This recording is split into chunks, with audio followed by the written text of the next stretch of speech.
ಎಲ್ಲ ಬ್ರದರ್ ಪ್ರಾರ್ಥನೆ ಮಾಡ್ತೀರಾ? ಹಾ ಮಾಡ್ತೀನಿ. ಪ್ರಾರ್ಥನೆ ಮಾಡಿಕೊಂಡು ಮೌನತನು ಸರ್ವಶಕ್ತನು ಅಗಮ್ಯ ಬೆಳಕಿನಲ್ಲಿ ವಾಸ ಮಾಡುವ ನಮ್ಮ ಪರಲೋಕ ತಂದೆ, ನಿಮ್ಮ ಅತಿ ಪರಿಶುದ್ಧ ನಾಮಕ್ಕೆ ಮಹಿಮೆ ಉಂಟಾಗಪ್ಪ ತಂದೆ. ತಂದೆ, ಲೋಕದಿಂದ ಆಯ್ದುಕೊಂಡು ಇದ್ದವರಿಗೆ ನಮ್ಮನ್ನು ಕಾಯ್ದು ಕಾಪಾಡಿ ಒಂದು ಜೀವಿತರ ಸಂಖ್ಯೆಯಷ್ಟು ನಮ್ಮನ್ನು ಉಳಿಸಿದ್ದಕ್ಕಾಗಿ ತಂದೆ. ತಂದೆಯಾದ ದೇವರೇ, ಈ ಪುಟಕ್ಕೆ ಆ ಸೋದರ ಬರಬೇಕಾಗಿ ತಂದೆ ಅವರಿಗೆ ಸಹ ತಂದೆ ತಕ್ಕ ಸಮಯಕ್ಕೆ ಬಂದು ನಿನ್ನ ವಾಕ್ಯವನ್ನು ಕೇಳುವ ಹಾಗೆ ಸಹಾಯ ಮಾಡು ತಂದೆ. ತಂದೆ, ನಿನ್ನ ವಾಕ್ಯವನ್ನು ತಿಳಿಸುವಂತಹ ಸೋದರಿಗೋಸ್ಕರ ಸಹ ಬೇಡ್ಕೊಂಡ್ರೆ ತಂದೆ, ನಿನ್ನ ಪವಿತ್ರ ಆತ್ಮ ಸಹಾಯದಿಂದ ಇದುವರೆಗೆ ಅವ್ರಿಗೆ ಬೇಕಾದ ಜ್ಞಾನ ಆರೋಗ್ಯವನ್ನು ಕೊಟ್ಟು ನಡೆಸಿದ ಹಾಗೆ ತಂದೆ, ಮುಂದೆ ಸಹ ತಂದೆ ಸಹ ತಂದೆ, ಇವತ್ತು ಸಹ ತಂದೆ ನಿನ್ನ ಪವಿತ್ರ ಆತ್ಮನ ಸಹಾಯದಿಂದ ನಿಮ್ಮ ವಾಕ್ಯವನ್ನು ತಿಳಿಸುವ ಹಾಗೆ ತಂದೆ ಸಹಾಯ ಮಾಡು ತಂದೆ. ವಾಕ್ಯವನ್ನು ಎಲ್ಲರೂ ಕೇಳಿ ನಿಮ್ಗೆ ಮೆಚ್ಚುಗೆಯಾಗಿ ನಡೆದು ತಂದೆ ನಾವು ಜೀವಿಸುವ ಹಾಗೆ ತಂದೆ ನಮ್ಮೆಲ್ಲರಿಗೆ ಸಹಾಯ ಮಾಡು ತಂದೆ. ತಂದೆ, ಈ ಕೂಟದಲ್ಲಿ ಆದಿಯಿಂದ ಅಂತ್ಯದವರೆಗೂ ನಿಮ್ಮ ಪ್ರಸನ್ನತೆ ಇದ್ದು ಕೂಟವನ್ನು ಸಹ ತಂದೆ ನಡೆಸಿಕೊಟ್ಟು ತಂದೆ. ತಂದೆಯಾದವರು ಇದುವರೆಗೆ ಪ್ರಾರ್ಥನಾ ಕೇಳಬೇಕಾಗಿ ಸಹ ತಂದೆ, ಈ ಚಿಕ್ಕ ಪ್ರಾರ್ಥನಾ ನಮ್ಮೆಲ್ಲರ ರಕ್ಷಕನಾದ ಯೇಸು ಕ್ರಿಸ್ತನ ನಾಮದಲ್ಲಿ ಬೇಡ್ಕೊಂಡು ತಂದೆ, ಆಮೇಲೆ ಆಮೆನ್. Thank you. ಕ್ರಿಸ್ತನಲ್ಲಿ ಪ್ರೀತಿಯ ಸಹೋದರ ಸಹೋದರಿಯರೇ, ನಿಮ್ಮೆಲ್ಲರಿಗೂ ತಂದೆಯಾದ ದೇವರಿಂದಲೂ ಕರ್ತನಾದ ಯೇಸು ಕ್ರಿಸ್ತನ ಮೂಲಕ ಕೃಪೆಯು ಶಾಂತಿಯು ಉಂಟಾಗಲಿ. ದೇವರ ಮಹಾಕೃಪೆಯಿಂದ ದೇವರು ನಮ್ಮನ್ನ ಜೀವಿತ ಸಂಖ್ಯೆಯಲ್ಲಿ ಎನಿಸಿ ದೇವರ ವಾಕ್ಯವನ್ನು ಕೇಳುವಂತ ಸದಾವಕಾಶ ಮಾಡಿಕೊಟ್ಟಿದ್ದಾರೆ. ವಿಶೇಷವಾಗಿ ಈ ಅಂತ್ಯ ದಿನಗಳಲ್ಲಿ ಜೀವಿಸ್ತಿರೋ ನಮಗೆ ಸಮಯಕ್ಕೆ ತಕ್ಕ ಹಾಗೆ ದೇವರ ಸತ್ಯ ವಾಕ್ಯಗಳು ಕೂಡ ಸಿಗ್ತಾ ಇದೆ. ಎಷ್ಟು ಮಟ್ಟಿಗೆ ಅದನ್ನ ನಾವು ಮನಸ್ಸಲ್ಲಿ ಇಟ್ಕೊಂಡು ದೇವರಿಗೆ ಮೆಚ್ಚುಗೆ ರೀತಿ ನಡೀತಾ ಇದೀವಿ ಅನ್ನೋದು ತುಂಬಾ ಮುಖ್ಯವಾದ ವಿಷಯವಾಗುತ್ತೆ. ಅದೇ ಒಂದು ನಿಟ್ಟಿನಲ್ಲಿ ನೋಡ್ಬೇಕಾದ್ರೆ ಇವತ್ತು ರೋಮಪುರದವರಿಗೆ ಬರೆದಂತ ಪತ್ರಿಕೆ ಕೂಡ ಅನೇಕ ವಿಷಯಗಳನ್ನ ನಾವು ಅದರಿಂದ ಸ್ಟಡಿ ಮಾಡ್ಕೊಂಡ್ ಬಂದಿದ್ವಿ, ಕಲ್ತು ಬಂದಿದ್ವಿ.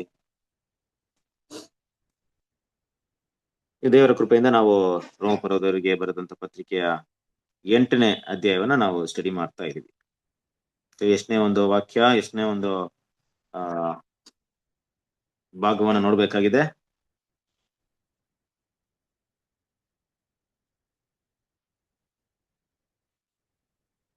67 67 ಭಾಗ.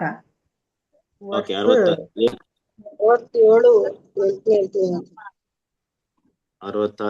ಭಾಗ. ನೋಡ್ತಾ ಇದ್ದಂತ ವಾಕ್ಯ 8ನೇ ಅಧ್ಯಾಯ 16ನೇ ವಚನ. 16ನೇ ವಚನ ನೋಡ್ಬೇಕಾಗಿದೆ. ಓಕೆ,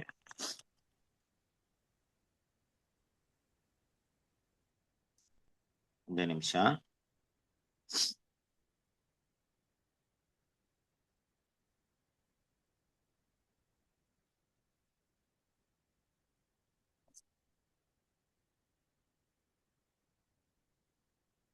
ಎಂಟನೇ ಅಧ್ಯಾಯ 16ನೇ ವಚನವನ್ನು ನೋಡ್ಬೇಕಾಗಿದೆ. ಈಗಾಗಲೇ ನಾವು ನೋಡಿದಂತ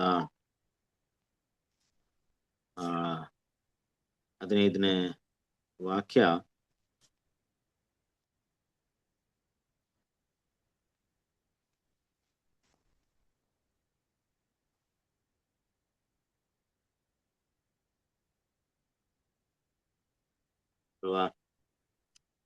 ನೀವು ತಿರುಗಿ ಭಯದಲ್ಲಿ ಬೀಳುವ ಹಾಗೆ ದಾಸನ ಭಾವವನ್ನು ಹೊಂದಿದವರಲ್ಲ, ಮಗನ ಭಾವವನ್ನು ಹೊಂದಿದವರಾಗಿದ್ದೀರಿ. ಆ ಭಾವದಿಂದ ನಾವು ದೇವರನ್ನು ಅಪ್ಪ, ತಂದೆ ಎಂದು ಕೂಗುತ್ತೇವೆ. ಈಗ ನಾವು ಇದು ನೋಡಿ ಮುಗಿಸಿದೀವಲ್ಲ. ಹೌದು. ಹಾಗಾಗಿ ಇವತ್ತು ನಾವು ಅದರ ಉಳಿದಂತ ಭಾಗವನ್ನ ನೋಡಕ್ಕೆ ಹೋಗ್ತಾ ಇದ್ದೀವಿ. ಸರಸ್ವರಿರೇ, ಇವತ್ತಿನ ಒಂದು ವಾಕ್ಯವನ್ನ ನಾವು ಓದೋಣ. ರೋಮಪುರದವರಿಗೆ ಬರೆದಂತ ಪತ್ರಿಕೆ 8ನೇ ಅಧ್ಯಾಯ 16ನೇ ವಾಕ್ಯ. 16ನೇ, ನಾವು ದೇವರ ಮಕ್ಕಳಾಗಿದ್ದೇವೆಂಬುದಕ್ಕೆ ಪವಿತ್ರಾತ್ಮನ ನಮ್ಮ ಆತ್ಮದೊಂದಿಗೆ ಸಾಕ್ಷಿ ಹೇಳುತ್ತಾನೆ. ಮಕ್ಕಳಾಗಿದ್ದರೆ ಬಾಧ್ಯರಾಗಿದ್ದೇವೆ. ಓಕೆ ಅಲ್ವಾ? ನನ್ನ PPT ಏನೋ ಬರ್ತಾ ಇಲ್ಲ, ಶ್ರೇಷ್ಠಾಗಿ ನಾವು ಕಂಟಿನ್ಯೂ ಮಾಡ್ತಾ ಇರೋಣ. ಕ್ರಿಸ್ತನಲ್ಲಿ ಪ್ರೀತಿಯ ಸಹೋದರರೇ, ನಾವು ಕಳೆದ ಒಂದು ಸಮಯದಲ್ಲಿ ನೋಡಿದಾಗ ನಾವು ತಿರುಗಿ ಭಯದಲ್ಲಿ ಬೀಳೋ ಹಾಗೆ ದಾಸನ ಭಾವವನ್ನು ಹೊಂದಿದವರಲ್ಲ. ತುಂಬಾ ಆಳವಾದ ಅರ್ಥವನ್ನ ಕೊಡುವಂತ ಆ ಒಂದು ವಾಕ್ಯ, ಅದರ ಮುಂದುವರೆದಂತ ಭಾಗ, ಈ ಭಯದಲ್ಲಿ ಬೀಳುವ ಈ ದಾಸನ ಭಾವ ಮತ್ತೆ ಮಗನ ಒಂದು ಭಾವ, ಆ ವಿಷಯಗಳನ್ನ ನಾವು ಸರಿಯಾಗಿ ಅರ್ಥ ಮಾಡ್ಕೊಂತೀವಿ. ಭಾವ ಅಂದ್ರೆ ಏನ್ ಬರುತ್ತೆ? ಯಾವ ಯಾವ ಅರ್ಥ ಬರುತ್ತೆ ಅದ್ರಲ್ಲಿ?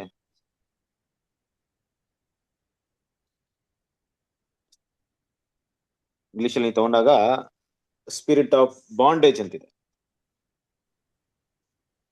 ಮಗನ ಅಂದ್ರೆ ದಾಸನ ಆತ್ಮ, ಮಗನ ಆತ್ಮ. ನಾವು ಲಾಸ್ಟ್ ಟೈಮ್ ಅದ್ರ ಬಗ್ಗೆ ನೋಡಿದ್ವಿ. ಅಂದ್ರೆ ನಾವು ದೇವರ ಮಕ್ಕಳಾಗ್ಬೇಕು ಅನ್ನೋ ಉದ್ದೇಶದಿಂದ ದೇವರು ಏನ್ ಮಾಡಿದ್ದಾರೆ, ನಮ್ಮನ್ನ ಕ್ರಿಸ್ತನ ಒಂದು ಸ್ವರೂಪದಲ್ಲಿ ನಾವು ಬೆಳೆದು ಅದರಂತೆ ನಡೆಯುವ ಹಾಗೆ ಆತನ ಮಗನು ಅಂತ ಹೇಳ ಕರ್ತನಾದ ಯೇಸು ಕ್ರಿಸ್ತನ ಆತ್ಮವನ್ನೇ ನಮಗೆ ಕೊಟ್ಟಿದ್ದಾರೆ. ಆ ಒಂದು ಸ್ಪಿರಿಟ್ ಅಲ್ಲಿ ನಾವೆಲ್ಲರೂ ಕೂಡ ಇದ್ದೀವಿ. ಅದರ ಒಂದು ವಿಶೇಷತೆ ಏನಂತ ನಮ್ಮೆಲ್ಲರೂ ಗೊತ್ತಿದೆ. ಕ್ರಿಸ್ತನ ಪ್ರೀತಿಯ ಸಹೋದರರೇ, ನಾವು ದೇವರ ಮಕ್ಕಳಾಗಿದ್ವಿ ಅನ್ಬಿಟ್ಟು ಯಾರು ನಮ್ಗೆ ಸಾಕ್ಷಿ ಕೊಡೋದಾಗಿ ಇಲ್ಲಿ ಮಾತಾಡ್ತಾ ಇದೆ? ಪವಿತ್ರಾತ್ಮ ಸಾಕ್ಷಿ ಕೊಡು. ಪವಿತ್ರಾತ್ಮನೇ ಸಾಕ್ಷಿ ಕೊಡ್ತಾ ಇದ್ದಾರೆ. ಹೇಗೆ ಪವಿತ್ರಾತ್ಮ ಸಾಕ್ಷಿ ಕೊಡ್ತಾರೆ? ಯಾವ ಅರ್ಥದಲ್ಲಿ ಪವಿತ್ರಾತ್ಮ ಸಾಕ್ಷಿ ಕೊಡ್ತಾರೆ?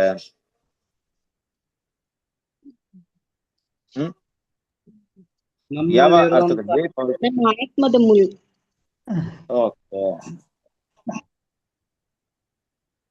ಓಕೆ, ನಮ್ಮ ಆತ್ಮದ ಮೂಲಕವಾಗಿ. ಬೇರೆ ಯಾವ ವಿಷಯ ಇದೆ ಇಲ್ಲಿ ನೋಡೋಣ. ನಮ್ಗೆ ತಿಳುವಳಿಕೆ ಕೊಟ್ಟಿದ್ದಾರೆ. ತಿಳುವಳಿಕೆ ಆತ್ಮ ಇದೆ. ಹೌದು, ಓಕೆ. ಬೇರೆ ಗುಡ್. ನೀವೆಲ್ಲ ಹೇಳಿದಂತ ವಿಷಯಗಳು ತುಂಬಾ ಸ್ಪಷ್ಟವಾದಂತ ವಿಷಯ, ಅದ್ರಲ್ಲಿ ಏನು ಡೌಟ್ ಇಲ್ಲ. ಬಟ್ ಮುಖ್ಯವಾಗಿ ನಾವು ಇಲ್ಲಿ ಅರ್ಥ ಮಾಡ್ಕೊಬೇಕಾದಂತ ವಿಷಯ ದೇವರ ಆತ್ಮವೇ ಅಂತ ಹೇಳ್ಬೇಕಾದ್ರೆ ನೋಡಿ, ಇಲ್ಲಿ ವಾಕ್ಯ ಯಾವ ರೀತಿ ಹೇಳ್ತಿದೆ ಅಂದ್ರೆ, ನಾವು ಮಕ್ಕಳಾಗಿದ್ದೇವೆ ಅಲ್ವಾ, ದೇವರ ಮಕ್ಕಳಾಗಿದ್ದೇವೆ ಅನ್ನೋ ವಿಶ್ವನ ದೇವರು ಆತ್ಮವೇ ಏನಾಗ್ತಿದೆ, ಸಾಕ್ಷಿ ಕೊಡ್ತಾ ಇದೆ. ಆ ಸಾಕ್ಷಿ ಮೊದಲು ಎಲ್ಲಿ ಕೊಡ್ಬೇಕಾಗಿದೆ ಅಂತ ನೋಡ್ಬೇಕಾದ್ರೆ ನಮ್ಮ ಆತ್ಮದೊಂದಿಗೆ ಸಾಕ್ಷಿ ಇರುತ್ತಾನೆ ಅಂತಿದೆ. ಕರೆಕ್ಟ್ ಅಲ್ವಾ? ನಾವು ದೇವರ ಮಕ್ಕಳಾಗಿದ್ದೇವೆ ಎಂಬುದಕ್ಕೆ ಪವಿತ್ರ ಆತ್ಮೆ ನಮ್ಮ ಆತ್ಮದೊಂದಿಗೆ ಸಾಕ್ಷಿ ಇರ್ತಾನೆ. ಇಲ್ಲೆಲ್ಲ ವಿಷಯಗಳು ಕೂಡ ಕೆಲವೊಂದು ಟೈಮಲ್ಲಿ ಸ್ಪಷ್ಟವಾಗಿ ನಾವು ಅರ್ಥ ಮಾಡ್ಕೊಳ್ದೆ ಹೋದಾಗ ಅದು ನಾನಾ ರೀತಿಯಾದಂತ ಒಂದು ಕನ್ಫ್ಯೂಷನ್ ಅಲ್ಲಿ ಕ್ರಿಯೇಟ್ ಮಾಡುತ್ತೆ. ಯಾವ ರೀತಿ ಅಂತ ತಗೊಂಡಾಗ ಕ್ರಿಸ್ತನ ಪ್ರೀತಿಯ ಸಹೋದರರೇ, ಇಲ್ಲಿ ಪವಿತ್ರಾತ್ಮ ಅನ್ನೋದು ನಮ್ಗೆ ನಿರ್ದಿಷ್ಟವಾಗಿ ವಿಷಯ ಗೊತ್ತಿರ್ಬೇಕು. ನಮ್ಮ ಆತ್ಮ ಅನ್ನೋದು ಕೂಡ ಗೊತ್ತಿರ್ಬೇಕು. ಇಲ್ಲದಿದ್ರೆ ಒಂದ್ ರೀತಿ ಏನಾಗುತ್ತಂದ್ರೆ, ಈ ಲೋಕದ ಹೆಸರು ಕ್ರೈಸ್ತರು ಆದಂತ ಗೊಂದಲಕ್ಕೀಡಾದಾಗೆ ನಾವು ಕೂಡ ಏನಾಗ್ತೀವಿ, ಅದೇ ಒಂದು ಕನ್ಫ್ಯೂಷನ್ಗೆ ಬಂದ್ಬಿಡ್ತೇವೆ. ಪವಿತ್ರಾತ್ಮ ಅಂದಾಗ ದೇವ್ರ ಮಕ್ಕಳಿಗೆ ಸ್ಪಷ್ಟವಾಗಿ ಗೊತ್ತಿರ್ಬೇಕು, ಏನಪ್ಪ ಪವಿತ್ರಾತ್ಮ. ಪವಿತ್ರಾತ್ಮ ಅಂತ ಹೇಳಿದಾಗ ದೇವರ ವಾಕ್ಯದ ಪ್ರಕಾರವಾಗಿ ಏನಾಯ್ತು ನಮ್ಗೆ ಗೊತ್ತಲ್ವಾ. ಸೊ ಏನ್ ಪವಿತ್ರಾತ್ಮ ಇಲ್ಲರೂ ನಾವು ತಿಳ್ಕೊಂಡಿದ್ವಿ. ಪವಿತ್ರಾತ್ಮ ಅಂದ್ರೆ ಏನು? ದೇವರ ಶಕ್ತಿ ಬ್ರದರ್. ದೇವರ ಶಕ್ತಿ. ಶಕ್ತಿ ಅಂತ ಇಲ್ಲ ನಮಗ್ ತಿಳ್ಕೊಂಡ್ಬಿಟ್ಟಿದೀವಿ. ಶಕ್ತಿ ಅನ್ಬಿಟ್ಟು ಪವರ್ ಅಲ್ವಾ, ದೇವರ ಬಲ, ಇದೆಲ್ಲ ಕೂಡ. ಬಟ್ ಈ ಶಕ್ತಿ ನೋಡಿ, ನಾವು ಶಕ್ತಿ ಅಂದ್ರೆ ನಮ್ಗೆಲ್ಲ ನೆನಪು ಬರೋದು ನಮ್ಮ ತೋಳು ಬಲ ನೆನಪಲ್ಲಿ ಬರುತ್ತೆ ಅಲ್ವಾ. ಎನರ್ಜಿ ಅಂತ ಹೇಳಿದಾಗ ಈಗ ನಾವು ಸ್ವಲ್ಪ ವೈಜ್ಞಾನಿಕವಾಗಿ ಮುಂದುವರೆದಿಂದ ಎಲೆಕ್ಟ್ರಿಸಿಟಿ ಕೂಡ ಒಂದು ಪವರ್ ಅಂತ ಗೊತ್ತಾಗುತ್ತೆ. ನಮ್ಮ ಗಾಡಿ ಓಡಕ್ಕೆ ಕೆಲವೊಂದು ಪವರ್ ಬೇಕು. ಈ ರೀತಿ ಒಂದು ವಿಷಯ ಮುಂದುವರಿಯೋದಕ್ಕೆ ಯಾವ್ದಾದ್ರು ಶಕ್ತಿಯ ಪ್ರೇರಣೆ ಇದ್ರೆ, ಶಕ್ತಿ ಇದ್ರೆ ಮಾತ್ರ, ಬಲ ಪ್ರಯೋಗ ಇದ್ರೆ ಮಾತ್ರ ಅದು ಮುಂದುವರಿಯುತ್ತೆ ಅಂತ ನಮ್ಮೆಲ್ಲರಿಗೂ ಗೊತ್ತಿದೆ. ಕ್ರಿಸ್ತನ ಪ್ರೀತಿಯ ಸಹೋದರರೇ, ಇದು ನಮ್ಮೆಲ್ಲರೂ ಗೊತ್ತಿರ್ಬೇಕಾದ್ರೆ ಮುಖ್ಯವಾಗಿ ನಾವಿಲ್ಲಿ ಗಮನಿಸಬೇಕಾಗಿರೋದು ಶಕ್ತಿ ಅಂತ ಹೇಳಿದ ತಕ್ಷಣ, ಪವಿತ್ರಾತ್ಮನ ಹೇಳ್ತಾ ಇದ್ದ ಶಕ್ತಿ ಅಂದ ತಕ್ಷಣ ಯಾವುದೇ ರೀತಿಯಲ್ಲಿ ನಮ್ಮನ್ನ ಏನ್ ಮಾಡ್ಬೇಕು, ಮುಂದುವರಿಯೋದಕ್ಕೆ ಸಹಾಯ ಮಾಡ್ತಾರಂತ ವಿಷಯ ಮಾತ್ರ ಆಗಿರ್ಬೇಕಾದ್ರೆ, ಪವಿತ್ರಾತ್ಮನೇ ನಮ್ಮ ಆತ್ಮದೊಂದಿಗೆ ಸಾಕ್ಷಿ ಹೇಳ್ತಾನೆ ಅಂತ ತಗೊಂಡಾಗ ಅಲ್ಲೇನಾಯ್ತು, ಅದು ಶಕ್ತಿಗಿಂತ ಮೀರಿದ ಒಂದು ವಿಷಯವನ್ನ ತಿಳಿಸ್ಕೊಡ್ತಿದೆ. ಹತ್ತತ್ರ ಆ ಪಾಯಿಂಟ್ ಇಲ್ಲಿರುವಂತ ಕನ್ಫ್ಯೂಷನ್ ಏನಪ್ಪಾ ಅಂದ್ರೆ, ಪವಿತ್ರಾತ್ಮ ಅಂತ ಬಂದಾಗ ವ್ಯಕ್ತಿಗೆ ಅನುಗುಣವಾಗಿಯೇ ಪವಿತ್ರಾತ್ಮ ಮಾತಾಡಲ್ಪಡ್ತಾ ಇರುತ್ತೆ ತುಂಬಾ ಸಮಯ ಅಲ್ವಾ. ಈ ಶಕ್ತಿ ಅದೇನ್ ಮಾಡುತ್ತೆ ಅಂತ ಹೇಳಿದಾಗ ಅದೊಂದು ಲಿಮಿಟ್ ಇರುತ್ತೆ ಅಷ್ಟೇ. ಆದ್ರೆ ಪವಿತ್ರಾತ್ಮ ತಗೊಂಡಾಗ ಇಲ್ಲ, ಕೆಲವೊಂದು ನಾನಾ ಕೆಲಸಗಳು ಮಾಡಿದಾಗ ಅದು ಏನಾಗುತ್ತೆ, ಇಲ್ಲ ಇದೊಂದು ವ್ಯಕ್ತಿ ತರನೇ ಕಾಣಿಸ್ತಾ ಇದೆ. ಇಷ್ಟೊಂದು ಕೆಲಸಗಳು ಮಾಡ್ಬೇಕಾದ್ರೆ ಇದ್ಯಾವುದೋ ಬಲವಾದಂತ ಒಂದು ವಿಷಯವನ್ನ ನಾವು ನೋಡ್ತಾ ಇದೀವಿ. ಅಂದ್ರೆ ಈ ಒಂದು ವ್ಯಕ್ತಿತ್ವವನ್ನ ತೋರ್ಸ್ಕೊಡ್ತಾ ಇರುತ್ತೆ. ಹಾಗೆ ತೋರ್ಸ್ಕೊಡೋದಕ್ಕೆ ಕಾರಣ ಏನಪ್ಪಾ ಅಂದ್ರೆ, ಹಾಗೆ ಪವಿತ್ರಾತ್ಮ ವ್ಯಕ್ತಿತ್ವ ರೀತಿಯಲ್ಲಿ ತೋರ್ಸ್ಕೊಡಕ್ಕೆ ಕಾರಣ ಏನಪ್ಪಾ ಅಂದ್ರೆ, ದೇವ್ರು ಎಲ್ಲೋ ಇದ್ದೋ ನಮ್ಮ ಸನ್ನಿಧಿಗೆ ಬಂದು ನಮ್ಮ ಜೊತೆಗೆ ಇರುವ ಹಾಗೆ ಇಟ್ಟಿರುವಂತಹ ಸಂಪರ್ಕವೇ ಇದಕ್ಕೆಲ್ಲ ಕಾರಣ. ಏನ್ ಹೇಳ್ತಾ ಇದೀನಂದ್ರೆ, ದೇವ್ರು ನಮ್ಮನ್ನ ನಡೆಸುವಂತ ರೀತಿ ಅವ್ರು ನಮ್ ಜೊತೆಗೇ ಇದಾರೇನೋ ಅಲ್ವಾ ಅನ್ನುವಂತ ಒಂದು ಭರವಸೆಯನ್ನ ಈ ಪವಿತ್ರಾತ್ಮನ ಮೂಲಕ ನಮ್ಗೆ ಏನ್ ಮಾಡ್ತಾ ಇರ್ತಾರೆ, ನೀಡ್ತಾ ಇರ್ತಾರೆ. ದೇವ್ರ ಮಕ್ಳು ಕೂಡ, ಪ್ರತಿಯೊಬ್ರು ಕೂಡ ಇದನ್ನ ನಾವು ಅರ್ಥ ಮಾಡ್ಕೊಳ್ಬಹುದು. ನೋಡಿ, ಅದಕ್ಕೆ ನಾವು ಓದ್ಬೇಕಾದ್ರೆ ನೀವು ಕೀರ್ತನೆನ ಓದಿರ್ಬಹುದು. ಕೀರ್ತನೆಯಲ್ಲಿ 23ನೇ ಕೀರ್ತನೆ 4 ಮತ್ತು 5ನೇ ವಾಕ್ಯ ಓದ್ರಿ.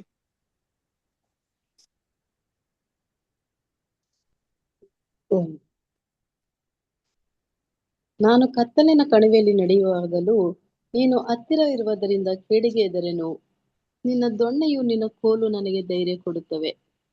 ವೈರಿಗಳ ಮುಂದೆ ಸಾಕು. ಇಲ್ಲೊಂದು ಮಾತಿದೆ ನೋಡಿ, ಏನಂತಿದ್ದಾರೆ, ನಾನು ಕತ್ತಲೆ ಕಣಿವೆಯಲ್ಲಿ ನಡೆದ್ರು ಏನಂತಿದ್ದಾರೆ, ನೀವ್ ಎಲ್ಲಿದ್ದೀರಾ? ನಡೆದರು ನೀನು ಆಮೇಲೆ ಏನಿದೆ, ಕೇಡಿಗೆ ಹೆದರೆನು. ನೋಡಿ, ನೀವು ಹತ್ತಿರವಿರುವುದರಿಂದ, ಕರೆಕ್ಟಾ? ಯಾರ ಹತ್ರ ಇದಾರಂತ ಈಗ ನೋಡ್ರಿ, ಆ ಫೀಲ್ ನೋಡ್ರಿ, ಆ ದಾವಿದನಿಗೆ ಯಾವ ರೀತಿ ಫೀಲ್ ಬಂದಿದೆ, ದೇವ್ರು ನನ್ನ ಜೊತೆಗೆ ಇದ್ದಾರೆ, ದೇವ್ರಿಲ್ಲ. ಈಗ ಅವ್ರಿಗೆ ಆ ರೀತಿ ಭಾವನೆ ಬರೋದಕ್ಕೆ ಕಾರಣವೇನು ಅಂದ್ರೆ, ದೇವರ ನಡೆಸುವಿಕೆ ನೋಡ್ಬೇಕಾ ತುಂಬಾ ಆಶ್ಚರ್ಯ. ಏನಪ್ಪಾ, ದೇವ್ರಿಲ್ಲ ಆದ್ರೂ ನಮ್ ಜೊತೆಗೆ ಇರೋಂತ ವಿಷಯಗಳು ನಡೀತಾ ಇರುತ್ತೆ. ನಮ್ ಜೊತೆಗೆ ಇರೋ ರೀತಿಯಲ್ಲೇ ಕೆಲವೊಂದು ವಿಷಯಗಳು ನಡೆಯುತ್ತೆ. ನಮ್ಮನ್ನ ನಡೆಸುವಂತ ವಿಷಯಗಳನ್ನ ಗಮನಿಸಬಹುದು, ನಮ್ಗೆ ಅಪಾಯದಲ್ಲಿ ನಮ್ಮನ್ನ ಬಿಡಿಸುವಂತ ವಿಷಯಗಳನ್ನ ಗಮನಿಸಬಹುದು. ಇದೆಲ್ಲ ಓಲ್ಡ್ ಟೆಸ್ಟ್ಮೆಂಟ್ ಅಲ್ಲಿ ತುಂಬಾ ವಿಷಯಗಳನ್ನ ಗಮನಿಸಿರ್ಬಹುದು. ನಾವು ದೇವರ ಸತ್ಯವನ್ನ ಅರ್ಥ ಮಾಡ್ಕೊಂಡಾಗ, ತ್ರಯೇಕತ್ವ, ಟ್ರಿನಿಟಿ ಅನ್ನೋ ಸಬ್ಜೆಕ್ಟ್ ಕೇಳಿದಾಗ, ನಾವು ಕೂಡ ಈ ಹೆಸರು ಕ್ರೈಸ್ತರ ರೀತಿಯಲ್ಲಿ ನಾವು ಕೂಡ ಕತ್ತಲೆಯಲ್ಲಿ ಕೂಡ ಇದ್ವಿ. ದೇವರ ವಿಷಯದಲ್ಲಿ ಅಜ್ಞಾನಿಗಳಾಗಿದ್ವಿ, ಸರಿಯಾದ ತಿಳುವಳಿಕೆ ಇಲ್ಲ, ದೇವರು ಮೂವರು ಒಂದೇ ಅಂತ ತಿಳ್ಕೊಂಡಿದ್ವಿ. ಆದ್ರೆ ದೇವರ ವಾಕ್ಯವನ್ನ ಅರ್ಥ ಮಾಡ್ಕೊಂಡ ನಮ್ಗೆ ಗೊತ್ತಾಯ್ತು, ತಂದೆ ದೇವರು ಸರ್ವಶಕ್ತನು ಇಲ್ವಾ, ಆತನು ಸೃಷ್ಟಿ ಕರ್ತನು, ಬೇರೆ ಎಲ್ಲ ಕೂಡ ಸೃಷ್ಟಿಯಾಗಿದೆ, ಯೇಸು ಕ್ರಿಸ್ತರು ಸೃಷ್ಟಿಯಾಗಿದ್ದಾರೆ. ಮಾಡೋದು ದೇವರ ಶಕ್ತಿ ಅಂತ ನಮ್ಗೆ ಅಲ್ವಾ.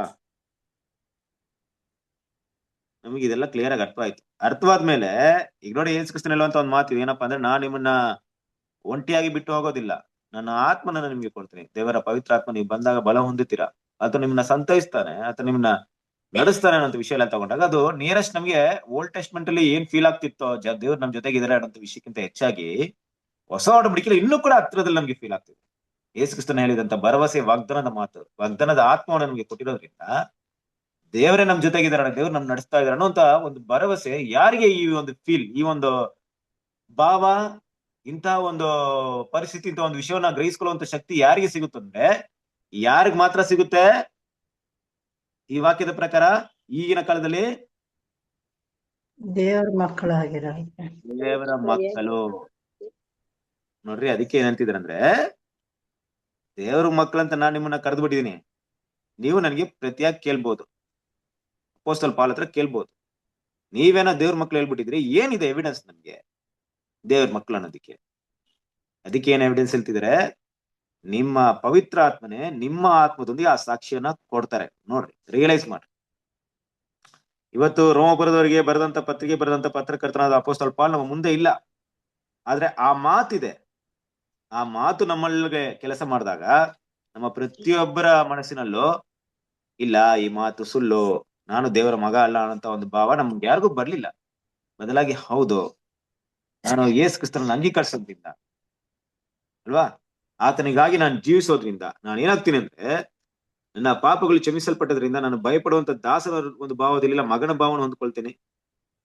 ಆ ಮಗನ ಭಾವ ಅಂದ್ರೆ, ತಂದೆಯಾದ ದೇವರಿಗೆ ನಾನು ಮಗನಾಗಿರುವಂತ ಒಂದು ಅವಕಾಶ ನನಗೆ ಸಿಕ್ಕಿದೆ ಅನ್ನೋಂಥ ವಿಷಯವನ್ನ ಯಾರು ಗ್ರಹಿಸ್ಕೊಳ್ತೀವಿ ಅಂದ್ರೆ, ದೇವರ ಮಕ್ಕಳು ಗ್ರಹಿಸ್ಕೊಳ್ತೀವಿ. ಆ ಸಾಕ್ಷಿ ಯಾವ ರೀತಿ ಸಾಕ್ಷಿ ಇದೆ ಅಂದ್ರೆ, ಕ್ರಿಸ್ತನ ಪ್ರಿಯ ಸರಸರಿರೆ, ಒಂದು ಮಂದ ರೀತಿಯಾದಂತ ಸಾಕ್ಷಿ ಇಲ್ಲ. ಅಂದ್ರೆ ಯಾವ ರೀತಿ, ಯಾವುದೋ ಒಂದು ವಾಯ್ಸ್ ನಮ್ಮ ಹೃದಯದಲ್ಲಿ ಬರುತ್ತೆ, ಇಲ್ಲ ಯೇಸು ಕ್ರಿಸ್ತನ ದೀಕ್ಷಾ ಸ್ನಾನ ತಗೊಂಡಾಗ ಅಲ್ಲಿಂದ ಇದ್ದಾಗ ಒಂದು ವಾಯ್ಸ್ ಬಂತು, ಆ ರೀತಿ ಒಂದು ವಾಯ್ಸ್ ಬಂದು ನೀನು ದೇವರ ಮಗನು ಅನ್ನುವಂತ ರೀತಿಯಲ್ಲಿ ಎಲ್ಲ ನಾವು ಕೇಳಿಲ್ಲ. ನಮ್ ಬಗ್ಗೆ ಹೇಳೋದಾಗ್ಲಿ, ನಮ್ಮ ವೈಯಕ್ತಿಕ ಬಗ್ಗೆ, ನಿಮ್ ಬಗ್ಗೆ, ನನ್ ಬಗ್ಗೆ ನಾವು ಒಂದ್ ವೇಳೆ ದೀಕ್ಷಾ ಸ್ನಾನ ತಗೊಂಡ ಈ ರೀತಿ ಮಾತೆ ನಮ್ಮ ಕಿವಿಗೇನು ಬೀಳಿಲ್ಲ, ಆಕಾಶದ ಈ ರೀತಿ ವಾಣಿ ಆಗ್ಲಿಲ್ಲ, ಇಲ್ಲ ಎಲ್ಲೋ ಒಂದು ಸಡನ್ ಆಗಿ ಏನೋ ಒಂದು ವಾಯ್ಸ್ ಬಂದ್ ನಮ್ಮ ಹತ್ರ, ನೀನು ನನ್ನ ಮಗನು, ನೀನು ದೇವರ ಮಗನು ಅಂತ ಯಾವುದೇ ಮಾತು ಹೇಳಿಲ್ಲ, ಆ ರೀತಿ ಯಾವುದೇ ಸಾಕ್ಷಿ ಬರ್ಲಿಲ್ಲ. ಆದ್ರೂ ನಮ್ಮ ಹೃದಯದಲ್ಲಿ ಏನ್ ತುಂಬಿಕೊಂಡಿದೆ, ನಾವು ದೇವರ ಮಕ್ಕಳೇನಂತ ವಿಷಯ ತುಂಬಿಕೊಂಡಿದೆ. ಕರೆಕ್ಟಾ? ಹೆಂಗ್ ಬಂದ್ಬಿಡ್ತು ಈ ತರ ಒಂದು ಭಾವ ನಮ್ಗೆ ಹೆಂಗ್ ಬಂದ್ಬಿಡ್ತು? ಇವತ್ತು ಇದ್ರಲ್ಲಿ ನಮ್ಗೆ ನಿಸ್ಸಂದೇಹವಾಗಿ ಇದನ್ನ ನಾವೇನ್ ಮಾಡ್ತೀವಿ, ಗ್ರಹಿಸ್ಕೊಳ್ತಾ ಇದೀವಿ. ಹೌದು, ನಾನು ದೇವರ ಮಗುವೆ ಅಂತ ಗ್ರಹಿಸ್ಕೊಂಡಿದ್ವಿ. ಆ ರೀತಿಯಾದಂತ ಒಂದು ಭಾವ ಕೊಟ್ಟಿದ್ಯಾರು? ಅದು ಎಲ್ಲೋ ಇದೆ, ಎಲ್ಲಿಂದನೋ ವಾಯ್ಸ್ ಕೇಳಿಸ್ತಾ ಇದೆ ಅಲ್ಲ, ಎಲ್ಲೋ ಶಬ್ದ ಕಿವಿಗೆ ಬೀಳ್ತಾ ಇದೆ ಅಲ್ಲ, ಆಕಾಶದ ವಾಣಿ ಆಗ್ತಿದೆ ಅಲ್ಲ, ಅಲ್ವಾ? ನನಗೆ ತಿಳಿದ ರೀತಿಯಲ್ಲಿ ಏನಾಗುತ್ತೆ, ನನ್ನ ಹಿಂದೆ ಮುಂದೆ ಎಲ್ಲೋ ಒಂದು ವಾಯ್ಸ್ ನನ್ಗೆ ಕೇಳಿಸ್ತು ಅನ್ನೋದಲ್ಲ, ನನ್ನ ಹೃದಯದಿಂದ ವಿಟ್ನೆಸ್ ನನ್ಗೆ ಬರ್ಬೇಕು. ಯಾವ ರೀತಿ ವಿಟ್ನೆಸ್ ಬರ್ಬೇಕು? ಯಾವ ರೀತಿ ವಿಟ್ನೆಸ್ ಬರುತ್ತೆ ಅಂದ್ರೆ, ಪ್ರತಿಯೊಬ್ಬ ದೇವರ ಮಕ್ಕಳಿಗೂ ದೇವರ ಮಗು ಅಂದ್ರೆ ಏನು, ದೇವರ ಮಗನು ಅಂದ್ರೆ ಏನು ಅಂತ ವಿಷಯ ಫಸ್ಟ್ ಸತ್ಯದ ರೀತಿಯಲ್ಲಿ ನಮ್ಮೆಲ್ರಿಗೂ ಅರ್ಥವಾಗ್ಬೇಕು. ಇದು ಬೇರೆ ಯಾರಿಗೂ ಅರ್ಥವಾಗಕ್ಕೆ ಸಾಧ್ಯತೆ ಇಲ್ಲ. ವಿಶೇಷವಾಗಿ ಹೆಸರು ಕ್ರೈಸ್ತರಿಗೂ ಅರ್ಥವಾಗಲ್ಲ. ಕೇಳ್ಬಹುದು ನೀವು ಯಾಕೆ ಬ್ರದರ್ ಅರ್ಥವಾಗಲ್ಲ ಅಂತ. ಯಾಕಂದ್ರೆ ಅವರು ಮಗನಿಗೂ ದೇವ್ರಿಗೂ ಇರುವಂತ ಕನ್ಫ್ಯೂಷನ್ ಇಂದನೇ ಹೊರಗಡೆ ಬರ್ಲಿಲ್ಲ. ಅವರು ದೇವ್ರು ಯಾರು ಅಂತ ವಿಷಯ ಅದ್ರಲ್ಲೇ ಅವ್ರನ್ನ ಹೊರಗಡೆ ಬರ್ಲಿಲ್ಲ. ಪವಿತ್ರಾತ್ಮ ಅನ್ನೋದು ಒಂದು ಶಕ್ತಿ ಅಂತ ಒಂದು ಮನೋಭಾವನೆನ ಆ ಸತ್ಯವೇ ಅವ್ರಿಗೆ ಏನಾಗ್ಲಿಲ್ಲ, ತಿಳಿಸಲ್ಪಡ್ಲಿಲ್ಲ, ಅರ್ಥವಾಗ್ಲಿಲ್ಲ ಅವ್ರಿಗಿನ್ನು. ಹಾಗಾಗಿ ದೇವ್ರು ಯಾರಂತ ಗೊತ್ತಾ? ನಾನು ಈಗ ಯಾರೋ ರೋಡಲ್ಲಿ ಹೋಗ್ತಿರೋರು ನೋಡ್ಬಿಟ್ಟು ನನ್ನ ಅಪ್ಪ ಅಂತ ಕರೆಯಕ್ಕಾಗ್ಬಿಡುತ್ತಾ? ನನ್ನ ಅಪ್ಪ ಯಾರೋ, ನನ್ನ ಅಣ್ಣ ಯಾರೋ, ಅಲ್ವಾ? ಇದೆಲ್ಲ ನಂಗೆ ಗೊತ್ತಾಗ್ಬೇಕಲ್ವಾ? ಆಗ ಮಾತ್ರ ಅವ್ರನ್ನ ನಾನು ಅಪ್ಪ ಅಂತ ಕರೆಯಕ್ಕಾಗುತ್ತೆ. ಈ ಗೊಂದಲದಿಂದಲೇ ಅವ್ರು ಹೊರಗಡೆ ಬರ್ಲಿಲ್ಲ. ಅದರಿಂದ ಈ ಆತ್ಮ ಅಲ್ಲಿ ಕೊಡಕ್ಕೆ ಸಾಧ್ಯತೆ ಇಲ್ಲ. ಫಸ್ಟ್ ಥಿಂಗ್ಸ್ ಅದನ್ನ ಸ್ಪಷ್ಟವಾಗಿ ಅರ್ಥ ಮಾಡ್ಕೊಳ್ರಿ. ಯಾವಾಗ್ಲೂ ಅಷ್ಟೇ, ಒಂದ್ ಮಗು ಒಂದ್ ತಂದೆಯನ್ನ ನೋಡಿ ತಂದೆ ಅಂತ ಕರಿಬೇಕಾದ್ರೆ ಆ ಮಗುಗೆ ಸ್ಪಷ್ಟವಾದ ಜ್ಞಾನವಿರುತ್ತೆ. ಅವರು ಹೌದು ಇವರೇ ನನ್ನ ಹೆತ್ತವರು, ನನ್ನ ಪೋಷಕರು ಇವರೇ ಅನ್ನೋದು ಸ್ಪಷ್ಟವಾಗಿ ಗೊತ್ತಿರುತ್ತೆ. ಆ ವಿಷಯ ಮೈಂಡ್ಗೆ ಹೋದ್ಮೇಲೆ ಎಂದು ಕೂಡ ಆ ಮಗು ಅದನ್ನ ಮರೆಯಲ್ಲ. ಅದು ನಮಗೂ ಕೂಡ ಈ ವಿಷಯ ತಿಳಿಸಲ್ಪಟ್ಟ ಮೇಲೆ ನಮಗೆ ತಂದೆ ಯಾರು ಅಂತ ಗೊತ್ತಾಯ್ತು. ಅದು ಮಾತ್ರವಲ್ಲ, ನಾವು ಹೇಗಪ್ಪ ದೇವರಿಗೆ ಮಕ್ಕಳಾಗೋದಕ್ಕೆ ಸಾಧ್ಯತೆ ಇದೆ ಅನ್ನೋಂಥ ವಿಷಯವನ್ನ ದೇವರೇ ನಮಗೆ ತಿಳಿಸ್ಕೊಟ್ಟಿದ್ರಿಂದ ಆ ವಿಷಯ ಕೂಡ ಗೊತ್ತಾಯ್ತು. ಅಂದ್ರೆ ಇಲ್ಲಿ ನಿಕೋದಮ್ ಹತ್ರ ಯೇಸು ಕ್ರಿಸ್ತನ ಹತ್ರ ನಿಕೋದಮ್ ಕೇಳ್ತಾರೆ, ನೀನು ತಿರುಗಿ ಹುಟ್ಟದಿದ್ರೆ ಅಂತ ಹೇಳ್ಬೇಕಾರೆ, ಯೋಹಾನ ಸುವಾರ್ತೆ 3ನೇ ಅಧ್ಯಾಯದಲ್ಲಿ ಓದ್ತೀವಲ್ಲ, ಅದಕ್ಕೆ ನಿಕೋದಮ್ ಹೇಳ್ತಾರೆ, ಮತ್ತೆ ನನ್ನ ತಾಯಿ ಹೊಟ್ಟೆಲ್ ಹುಟ್ಬೇಕಾ? ಮತ್ತೆ ಹೆಂಗ್ ಹೋಗಕ್ಕಾಗುತ್ತೆ? ಸಾಧ್ಯತೆನೇ ಇಲ್ಲ, ಇಂಪಾಸಿಬಲ್ ಟಾಪಿಕ್ ಅದು. ಹುಟ್ಟೋದಂದ್ರೆ ಏನಪ್ಪಾ? ನೀನು ಹುಟ್ಟಿಯಾ ಅಂದ್ರೆ ಏನರ್ಥ? ನನಗೇನಂತ ರೀತಿಯಲ್ಲಿ ನೀನು ಬರೀ ಮಾಂಸಿಕದಲ್ಲಿ ಯಾಕೆ ಅರ್ಥ ಮಾಡ್ಕೊಳ್ತೀಯಾ? ದೇವರ ವಾಕ್ಯದಿಂದ ನೀನು ಹುಟ್ಟಿದ್ಯಾ ಅಲ್ವಾ?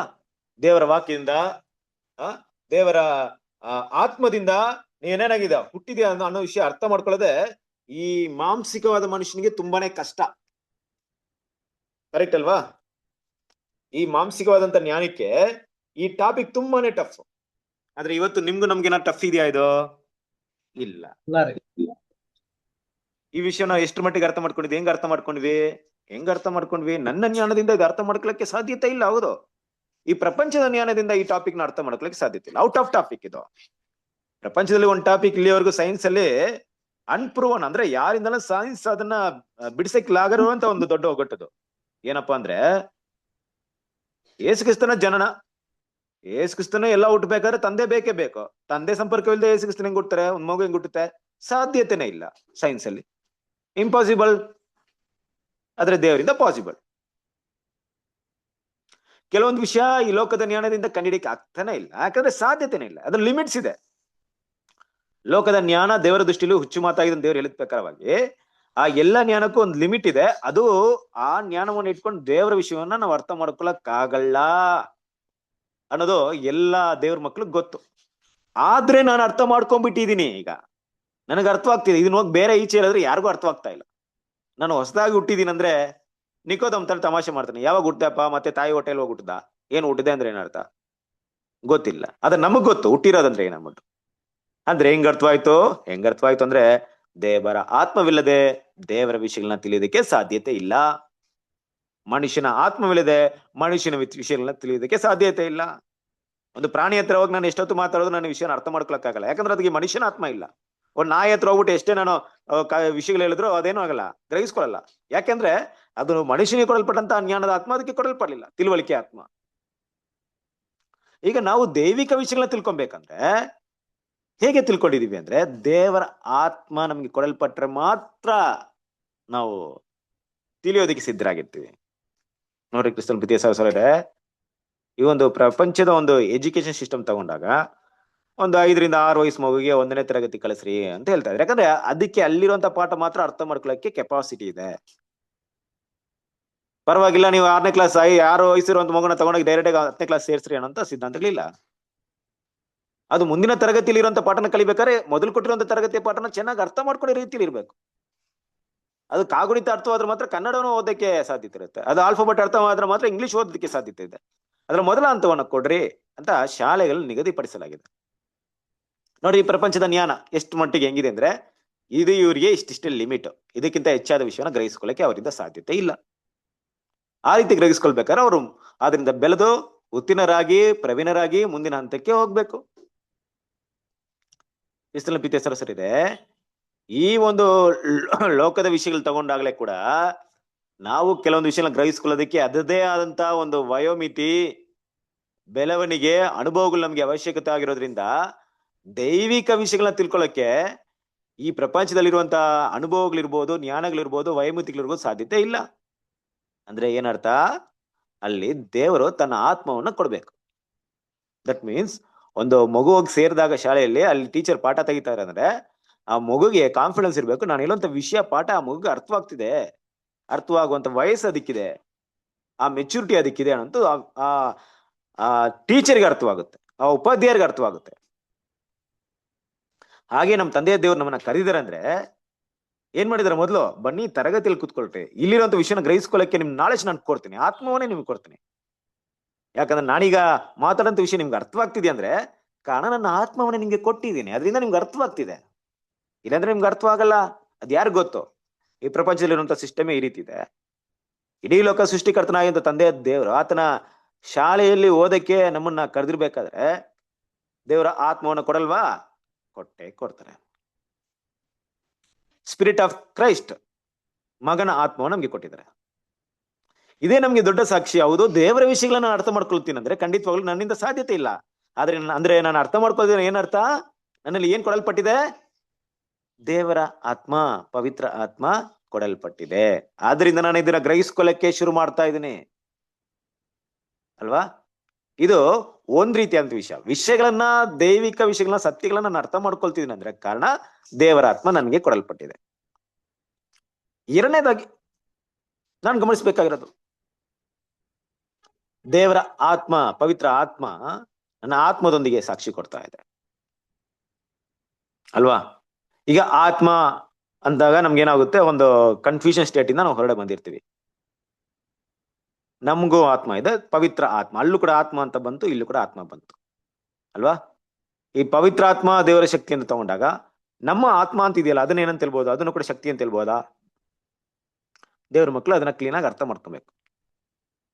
ಇಲ್ಲಿ ನನ್ನ ಆತ್ಮ ಅಂತ ಹೇಳಿದಾಗ ಇಲ್ಲಿ ಯಾವ ವಿಷಯವನ್ನ ಮಾತಾಡ್ತಾ ಇದ್ದಾರೆ ಅಲ್ವಾ? ಸ್ಪಿರಿಟ್, ವಿತ್ ಅವರ್ ಸ್ಪಿರಿಟ್ ಅಂತ ಹೇಳಿದಾಗ ಅದು ಯಾವ ವಿಷಯವನ್ನ ಮಾತಾಡ್ತಿದ್ದಾರೆ ಅಂದ್ರೆ ನನ್ನ ತಿಳುವಳಿಕೆಗೆ, ನನ್ನ ಹೃದಯದಲ್ಲಿ, ನನ್ನ ಭಾವನೆಗಳಲ್ಲಿ, ನನ್ನ ದೇಹದಲ್ಲಿ ಅರ್ಥ ಮಾಡಿಕೊಳ್ಳುವಂತ ವಿಷಯಗಳಿದೆಯಲ್ಲ, ಅದನ್ನ ಸತ್ಯವೇದದಲ್ಲಿ ಅನೇಕ ಬಾರಿ ಮುಖ್ಯವಾದ ಒಂದು ಹೆಸರಿಂದ ಕರೀತಾ ಇದ್ದಾರೆ. ಏನಪ್ಪಾ ಹೆಸರು ಅಂದ್ರೆ ಹೃದಯ, ಮನಸ್ಸು. ಕೆಲವೊಂದು ಟೈಮಲ್ಲಿ ಮನಸ್ಸು ಅಂತ ಕರೀತಾರೆ, ಕೆಲವೊಂದು ಟೈಮಲ್ಲಿ ಅದಕ್ಕೆ ಆಲೋಚನೆಗಳು ಅಂತ ಕೊಟ್ಟಿದ್ದಾರೆ ಅಲ್ವಾ? ಕೆಲವೊಂದಲ್ಲಿ ನನ್ನ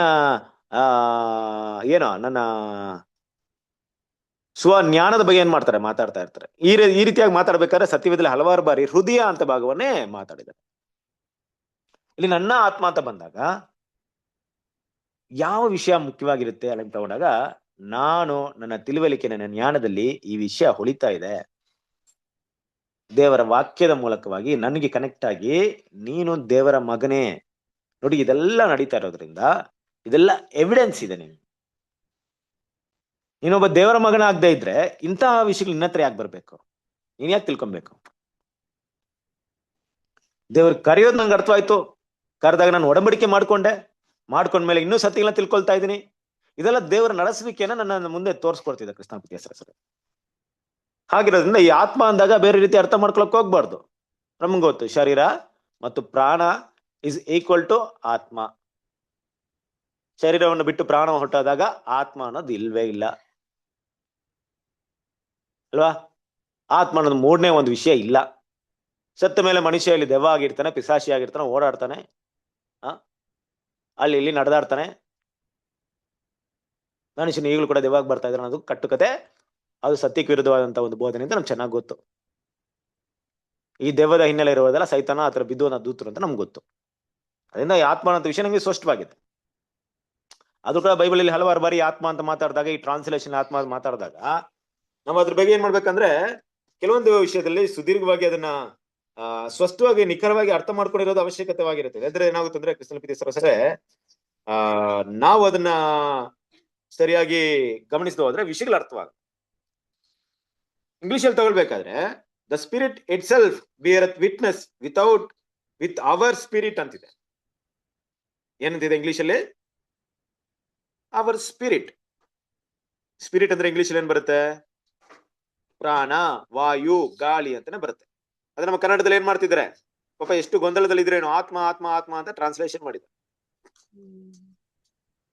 ಈ ಸ್ಪಿರಿಟ್ ಗೆ ಗ್ರೀಕ್ ಅಲ್ಲಿ 4151 ಗ್ರೀಕ್ ನಂಬರ್ ಅಲ್ಲಿ ನ್ಯೂಮಾ ಅನ್ನುವಂತ ಪದವನ್ನೇ ಟ್ರಾನ್ಸ್ಲೇಷನ್ ಮಾಡಿದ್ರು. ನ್ಯೂಮಾ ಅಂತ ತಗೊಂಡ್ರೆ ಇಲ್ಲಿ ಏನಲ್ಲ, ನ್ಯೂಮಾ ಅಂದಾಗ ಅದು ಬರೀ ಗಾಳಿ. ಅಂದ್ರೆ ನಮ್ಮ ಗಾಳಿ ಜೊತೆಗೆ ನಮ್ಮ ವಾಯು ಜೊತೆಗೆ ದೇವರ ಆ ಒಂದು ಶಕ್ತಿ ಸಾಕ್ಷಿ ಕೊಡುತ್ತಾ ಅಂತ ತಗೊಂಡಾಗ ಇಲ್ಲ. ಅದನ್ನೇ ವಿಷಯಗಳನ್ನ ಸರಿಯಾಗಿ ಅರ್ಥ ಮಾಡ್ಕೊಂಡು ಈ ರೀತಿಯಾಗಿರಂತ ಸ್ಪಿರಿಟ್ ನೋಡಿ, ಆಗ್ಲೇ ನೋಡಿದಾಗ ಸ್ಪಿರಿಟ್ ಆಫ್ ಬಾಂಡೇಜ್ ಅಂದ್ರು, ದಾಸನ ಭಾವ ಅಂತ ಕರೆದವ್ರೆ. ಸ್ಪಿರಿಟ್ ಆಫ್ ಸನ್ ಅಂತ ಕರೆದ್ರು, ಮಗನ ಭಾವ ಅಂತ ಕರೆದವ್ರೆ. ಭಾವ ಅಂದಿದ್ದಕ್ಕೆ ಅಲ್ಲಿ ಸ್ಪಿರಿಟ್ ಇರುವಂತ ಪದಕ್ಕೆ ಏನ್ ಮಾಡಿದ್ರೆ ಇಲ್ಲಿ ಭಾವ ಅಂತ ಟ್ರಾನ್ಸ್ಲೇಷನ್. ಇಲ್ಲೂ ಕೂಡ ಅದೇ ಸ್ಪಿರಿಟ್ ಇದೆ, ಆದ್ರೆ ಏನ್ ಮಾಡಿದ್ರೆ ಆತ್ಮ ಅಂತ ಟ್ರಾನ್ಸ್ಲೇಷನ್ ಮಾಡಿದ್ದಾರೆ. ನೋಡ್ರಿ, ಆ ವಿಷಯಗಳನ್ನ ಗ್ರಹಿಸ್ಕೊಳ್ಳೋದು ತುಂಬಾ ಮುಖ್ಯ. ಆದ್ರೆ ಚಿಂತೆ ಮಾಡ್ಬೇಕಾಗಿಲ್ಲ. ಯಾಕೆ ಅಂದ್ರೆ ನಾವು ದೇವರ ಮಕ್ಕಳಾಗಿರ್ಬೇಕಾದ್ರೆ ದೇವರ ಅದನ್ನ ಅರ್ಥ ಮಾಡ್ಕೊಳ್ಳುವಂತ ನಾಲೆಜ್ ನಮ್ಗೆ ಏನ್ ಮಾಡ್ತಾರೆ ಇವತ್ತು ಕೊಡ್ತಾರೆ ಕ್ರಿಸ್ತನ ಪ್ರೀತಿ ಶಾಸ್ತ್ರ ಅಲ್ವಾ?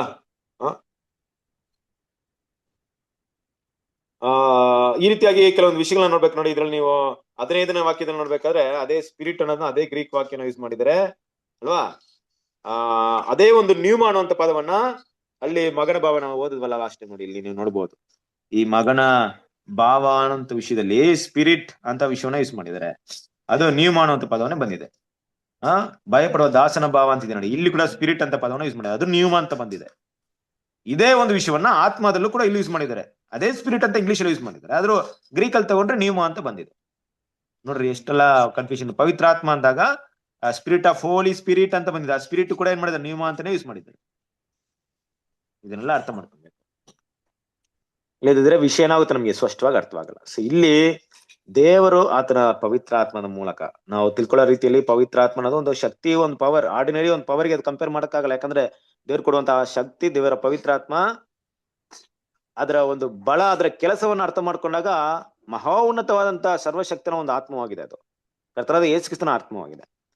ಇನ್ನು ನಿರ್ದಿಷ್ಟ ಗತಿಯಲ್ಲಿ ಹೇಳ್ಬೇಕಾದ್ರೆ ನಮ್ಮ ಒಂದು ಜೀವನದಲ್ಲಿ ಪ್ರತಿಯೊಬ್ಬ ದೇವರ ಮಕ್ಕಳ ಆರಂಭದಿಂದಲೂ, ಅಂದ್ರೆ ಈಗ ಪವಿತ್ರಾತ್ಮ ನಮ್ಗೆ ಏನ್ ಮಾಡ್ತಾರೆ ದೇವ್ರು ಇವತ್ತೊಂದ್ ದಿವಸ ಕೊಟ್ಬಿಟ್ಟು ಫೋನ್ ಚಾರ್ಜ್ ಮಾಡ್ದಂಗೆ ಇವತ್ತು ಫುಲ್ ಚಾರ್ಜ್ ಆಯ್ತು, ನಾಳೆಯಿಂದ ಪವಿತ್ರಾತ್ಮ ಇಲ್ದೆ ಹೋಗುತ್ತಾ ಅಂತಲ್ಲ.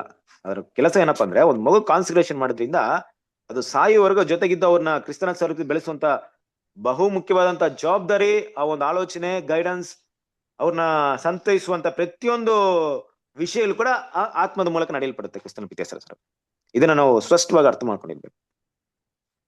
ಆ ಆತ್ಮ ನಮ್ಮೊಂದಿಗೆ ಕನೆಕ್ಟ್ ಆಗುತ್ತಂದ್ರೆ ಈ ಆತ್ಮವೇ ನಮ್ಮನ್ನ ಹಿಡಿದು ಎಲ್ಲ ಕೆಲಸವನ್ನು ಮಾಡಲ್ಲ. ನಮ್ಮನ್ನ ಕೈ ಹಿಡ್ದೋ ಅಲ್ವಾ, ಯಾವುದೋ ಒಂದು ವ್ಯಕ್ತಿಯ ಮೈಂಡ್ ಅಲ್ಲಿ ದೆವ್ವ ಹೋಗಿದ್ಮೇಲೆ ಆತನ ತನ್ನ ಇಷ್ಟ ಬಂದಾಗಿ ನಡೆಯದೆ ಆ ಲೆಹಿಯೋನ್ ಅನ್ನಂತ ಯೇಸು ಕ್ರಿಸ್ತ ಓಡಿಸ್ತಾರಲ್ವಾ, ಇದಕ್ಕೆ ಇಷ್ಟ ಬಂದಾಗೆ ನಡ್ಸ್ಕೊಂಡು ಹೋಗುತ್ತಲ್ಲ ಆ ವ್ಯಕ್ತಿನ, ಆ ರೀತಿ ಅಲ್ಲ ದೇವರಾತ್ಮ ಅಂದ್ರೆ. ನಮ್ಗೆ ಗೈಡ್ ಕೊಡುತ್ತೆ, ನಮ್ಮ ಆತ್ಮದ ಜೊತೆಗೆ ಮಾತಾಡುತ್ತೆ, ತಿಳುವಳಿಕೆನ ಕೊಡುತ್ತೆ, ನಾಲೆಜ್ನ ಕೊಡುತ್ತೆ ಅಲ್ವಾ? ನೋಡಿ, ಇವತ್ತು ನಿಮ್ಮನ್ನ ದೇವರ ಆತ್ಮ ಹೆಂಗ್ ಪ್ರೇರಣೆ ಮಾಡಿರ್ಬೋದು, ಇವತ್ತು ಕ್ಲಾಸ್ ಇದೆ, ಕ್ಲಾಸ್ ಅಟೆಂಡ್ ಮಾಡೋ, ತುಂಬಾ ಪ್ರಯೋಜನವಾಗಿರುತ್ತೆ ಅಂತ ಪ್ರೇರಣೆ ಮಾಡಿರ್ಬೋದು. ಕ್ಲಾಸಲ್ಲಿ ಕೂತ್ಕೊಂಡಾಗ ದೇವರ ಆತ್ಮದ ಮೂಲಕವೇ ನಿಮ್ಗೆ ತಿಳುವಳಿಕೆನ ಕೊಡ್ಬೋದು. ಇಲ್ಲಿ ನಾನೇನೋ ಮಾತಾಡ್ತಿದ್ರು ಕೂಡ ನನ್ ಮೂಲಕ ಏನ್ ಮಾತಾಡ್ಬೇಕಂತ ದೇವ್ರ ಪ್ಲಾನ್ ಮಾಡಿದ್ರೆ ಅದ್ರ ಮೂಲಕ ನಿಮ್ಗೆ ಆಲೋಚನೆ ಕೊಡ್ಬೋದು. ಇದೆಲ್ಲ ಮಾಡ್ತಾರಂತದ್ ಯಾರು? ದೇವರಾತ್ಮ. ನಿಮ್ಗೆ ನಾಲೆಜ್ ಕೊಡ್ಬೇಕಂತ ಬಯಸ್ತಾ ಇರೋದು ಯಾರು? ದೇವರಾತ್ಮ. ನಿಮ್ಮ ಆತ್ಮಕ್ಕೆ ಅದು ಗೈಡ್, ಆಲೋಚನೆ ಕೊಡುತ್ತೆ. ನಿಮ್ಮ ಮೈಂಡ್ಗೆ, ನಿಮ್ಮ ಮೆದುಳಿಗೆ, ನಿಮ್ಮ ಹೃದಯಕ್ಕೆ ವಿಷಯಗಳನ್ನ ಸರಿಯಾಗಿ ಅರ್ಥ ಮಾಡ್ಕೊಳ್ಳುವಂತ ಶಕ್ತಿನ ಕೊಡುತ್ತೆ. ಮುಂದೆ ಇದನ್ನ ಮಾಡ್ಬೇಕು, ಇದನ್ನ ತಿಳ್ಕೊ, ಇದನ್ನ ಅರ್ಥ ಮಾಡ್ಕೊ, ಅಲ್ವಾ? ಇದೆಲ್ಲ ನಾವು ಅರ್ಥ ಮಾಡ್ಕೊಳ್ತಾ ಇದೀವ. ಇನ್ನು ಹೆಚ್ಚಾಗಿ ಇಲ್ಲಿ ಇನ್ನೊಂದು ವಿಷಯನ ಕೂಡ ದೇವರ ಆತ್ಮ ನಮ್ಗೆ ಅರ್ಥ ಮಾಡಿಸುತ್ತೆ. ಏನಪ್ಪಾ ಅಂದ್ರೆ, ದೇವರ ಮಗ ಅಂದ್ರೆ ಏನು, ಮಗನ ಭಾವವನ್ನು ಹೊಂದ್ಕೊಳ್ಳೋದಂದ್ರೆ ಏನು, ಮಗನ ಗುಣಗಳನ್ನ ಬೆಳೆಸ್ಕೊಳ್ಳೋದಂದ್ರೇನು, ಆ ಗುಣದಲ್ಲಿ ಪರಿಪೂರ್ಣವಾಗೋದಂದ್ರೇನು, ಇದೆಲ್ಲ ಕೂಡ ನಮ್ಗೆ ಕೊಡೋಂಥದ್ದು ಯಾರು? ದೇವರ ಆತ್ಮ. ಕರೆಕ್ಟ್ ಅಲ್ವಾ? ಆತ್ಮದ ಮೂಲಕವೇ, ದೇವರ ಪವಿತ್ರ ಆತ್ಮದ ಮೂಲಕ ಇದನ್ನೆಲ್ಲ ನಮ್ಗೆ ಕೊಡ್ತಾ ಇದ್ದಾರೆ. ಸಾಮಾನ್ಯವಾಗಿ ಅದು ನಮ್ಗೆ ಇರುವಂತ ಪ್ರಶ್ನೆ ತುಂಬಾ ಜನರಿಗೆ, ದೇವ್ರು ಎಲ್ಲೋ ಇದಾರೆ, ಅವ್ರಿಗೂ ನಮ್ಗಿರುವಂತ ಕನೆಕ್ಷನ್ಸ್ ಏನಪ್ಪಾ ಇದೆ ಅಲ್ವಾ? ಎಲ್ಲೋ ಇರುವಂತ ದೇವರು ಅವ್ರಿಗೂ ನಮ್ಮ ಮಧ್ಯದಲ್ಲಿ ಇರುವಂತ ಆ ಕಮ್ಯುನಿಕೇಶನ್ ಯಾವ್ದ್ರ ಮೂಲಕ ಅಂದ್ರೆ ದೇವರ ಆತ್ಮದ ಮೂಲಕ. ದೇವರು ತನ್ನ ಆತ್ಮವನ್ನು ಅನುಗ್ರಹಿಸಿ ಏನ್ ಮಾಡ್ತಾರೆ, ಎಲ್ಲ ಕೆಲಸವನ್ನು ಮಾಡ್ತಾ ಇದ್ದಾರೆ. ನಮಗೂ ಕೂಡ ದೇವರ ಪವಿತ್ರ ಆತ್ಮನ ಕೊಟ್ಟಿದ್ರೆ, ಅದು ಇಂತಿಂತ ಸಮಯದಲ್ಲಿ ಇರುತ್ತೆ, ನಂತರ ಅದು ಹೋಗ್ ಬರುತ್ತೆ, ಆಮೇಲೆ ರಜೆ ತಗೊಳುತ್ತೆ, ಮತ್ತೆ ಫ್ರೀ ಆದಾಗ ಬರುತ್ತೆ ಅನ್ನೋದ್ರಲ್ಲ ದೇವ್ರು ಕೊಟ್ಟಿರೋದು. ನಮ್ಮ ಜೊತೆಗೆ ಇದ್ದು ನಮ್ಮನ್ನ ನಡೆಸಿ ನಮ್ಮನ್ನ ಕ್ರಿಸ್ತನ ಸಾರೂಪ್ಯದಲ್ಲಿ ಬೆಲೆಯಾಗಿ ಮಾಡ್ಕೊಳ್ಳೋಂತ ಒಂದು ಆತ್ಮವನ್ನು ಏನ್ ಮಾಡಿದಾರೆ, ಆ ಶಕ್ತಿಯನ್ನ, ಆ ಒಂದು ಬಲವನ್ನ ನಮ್ಗೆ ಏನ್ ಮಾಡಿದಾರೆ, ಕೊಟ್ಟಿದ್ದಾರೆ. ಆ ಬಲ ನಮ್ಗೆ ಎಲ್ಲೆಲ್ಲ ಸಿಗ್ತಾ ಇದೆ ಅಂದ್ರೆ, ಮುಖ್ಯವಾಗಿ source of holy spirit. Holy spirit ಅಂದ್ರೆ ದೇವರ ಆತ್ಮನ ಹೊಂದುವಂತ ಮುಖ್ಯವಾದಂತ ಒಂದು ಭಾಗ ಯಾವ್ದಪ್ಪ ಅಂದ್ರೆ, ದೇವರ ವಾಕ್ಯವನ್ನ ನಾವು ಗ್ರಹಿಸ್ಕೊಳ್ಳೋದ್ರ ಮೇಲೆ ಇದೆ. ದೇವರ ವಾಕ್ಯ ಬಲವೇ, ಆ ವಾಕ್ಯದಿಂದ ಉಂಟಾಗುವಂತ ತಿಳುವಳಿಕೆಯ ಜ್ಞಾನವೇ, ಆ ತಿಳುವಳಿಕೆ ಉಂಟಾದಂತ ನಂಬಿಕೆಯೇ ನಮ್ಮನ್ನ ಮುಂದಿನ ಹಂತದಲ್ಲಿ, ಮುಂದಿನ ಒಂದು ವಿಷಯಗಳು ನಡೆಸಲು ನಮ್ಮನ್ನ ಪ್ರೇರಣೆ ಮಾಡುತ್ತೆ, ಅಲ್ವಾ? ದೇವರ ಮಕ್ಕಳಾಗಿದ್ದೇವೆ, ಕರೆಕ್ಟ್, ಕಾನ್ಸಂಟ್ರೇಷನ್ ಮಾಡಿದ್ವಿ, ದೇವ್ರ ಮಕ್ಕಳಾಗ್ಬಿಟ್ಟಿದೀವಿ, ಸಾಕಾ? ಅಲ್ಲಿಗೆ ಅದೇ ಒಂದು ಭಾಗವನ್ನ ಇಟ್ಕೊಂಡು ನಾವು ಏನ್ ಮಾಡೋಣ, ಸಾಯ ತನಕ ಬಿಟ್ರೆ ದೇವ್ರ ಮಕ್ಕಳಾಗಿರ್ತೀವ? ಇಲ್ಲ. ಪ್ರತಿಯೊಂದು ಮಗು ಕೂಡ ಹುಟ್ಟಿದ ಮೇಲೆ ಅದು ಬೆಳವಣಿಗೆ ಹಂತವನ್ನ ತಲುಪುತ್ತೆ. ನಾವು ಕೂಡ ದೇವ್ರ ಮಕ್ಕಳಾಗಿ ಬೆಳೀತಾ ಇದೀವಿ. ಆದ್ರೆ ದೇವರು ನನ್ನ ಕ್ರಿಸ್ತನ ಸಾರೂಪ್ಯದಲ್ಲಿ ಬೆಳೆಯುವಂತ ಒಂದು ರೀತಿಯಲ್ಲಿ ಕರ್ಕೊಂಡು ಹೋಗ್ತಾ ಇದ್ದಾರೆ.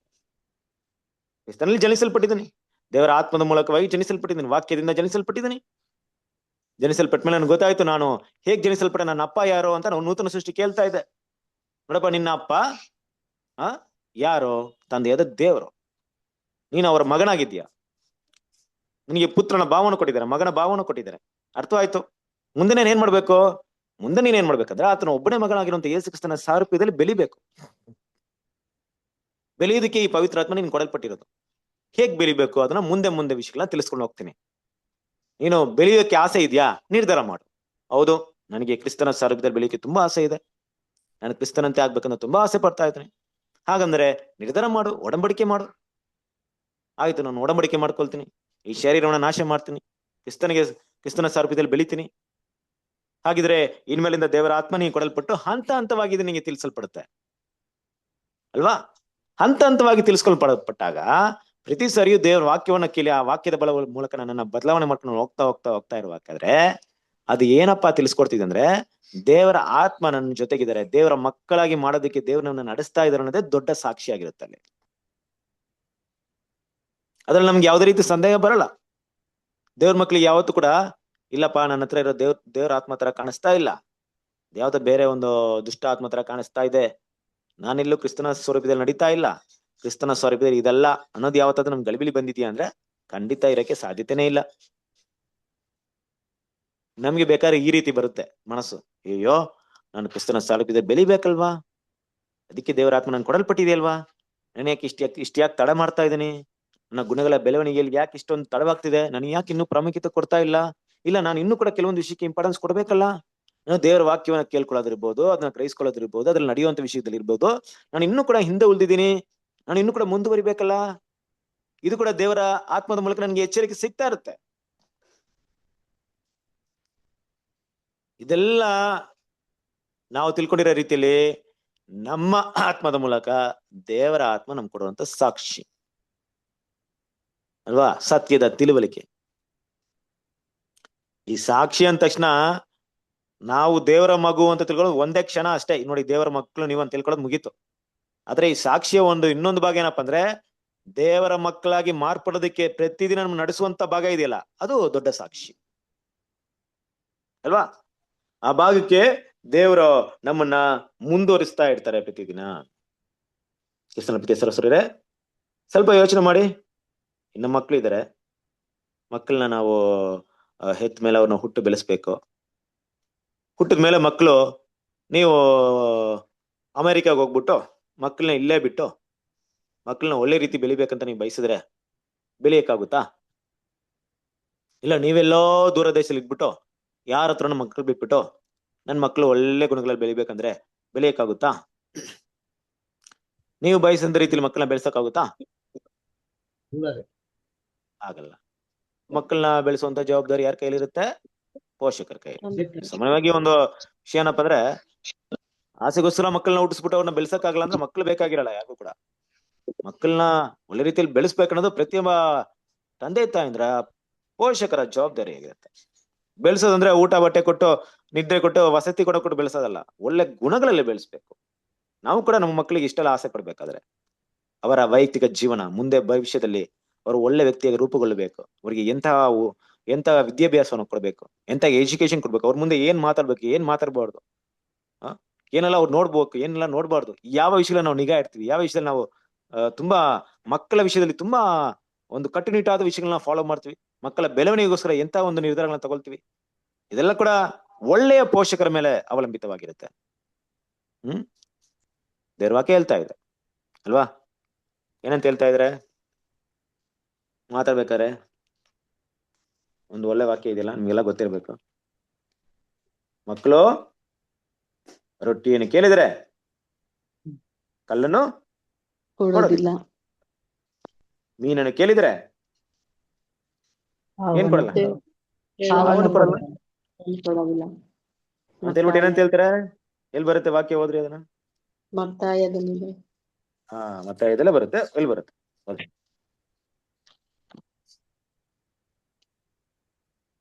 ಅದು 7ನೇ ಅಧ್ಯಾಯದಲ್ಲಿ.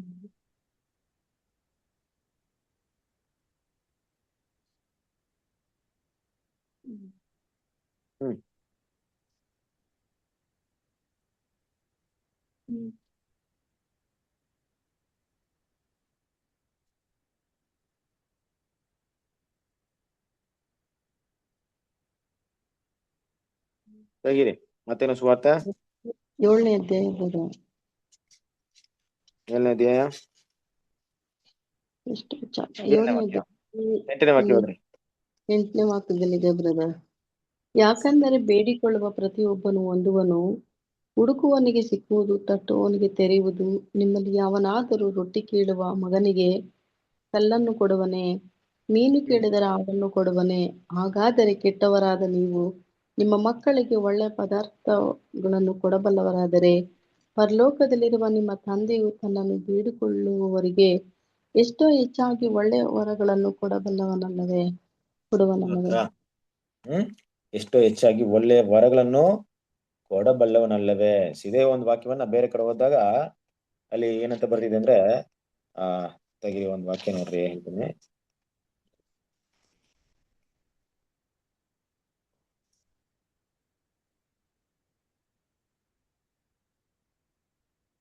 ಲೂಕ 11ನೇ ಅಧ್ಯಾಯ 11ನೇ ವಾಕ್ಯ ಓದಿ. ಲೂಕ 11ನೇ ಅಧ್ಯಾಯ 11ನೇ ವಾಕ್ಯ.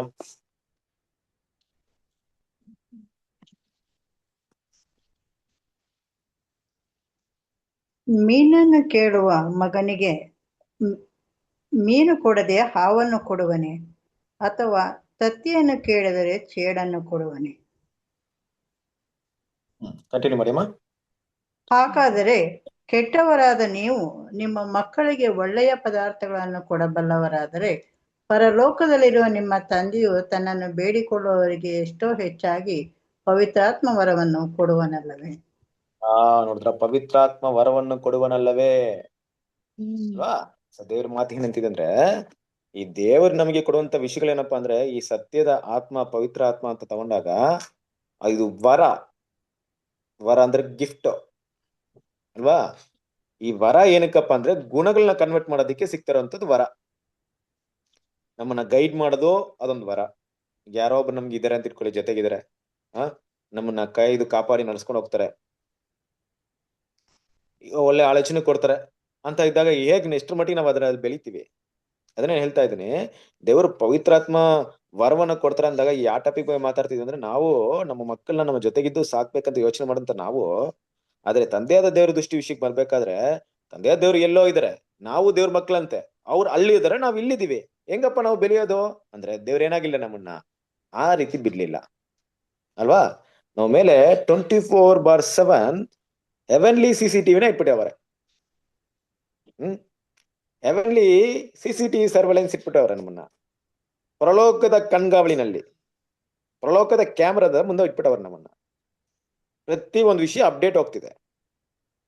ಅಲ್ಲಿಂದ ಅವ್ರು ಏನ್ ಬಯಸ್ತಾ ಇದ್ರೆ ಅದು ತನ್ನ ಆತ್ಮದ ಮೂಲಕ ತನ್ನ ಮಕ್ಕಳಿಗೆ ಏನ್ ಕೊಡ್ಬೇಕು ಅದನ್ನ ಮಾಡ್ತಾ ಇದ್ರೆ. ಅದು ದೇವರ ಮಹೋನ್ನತ ಶಕ್ತಿ.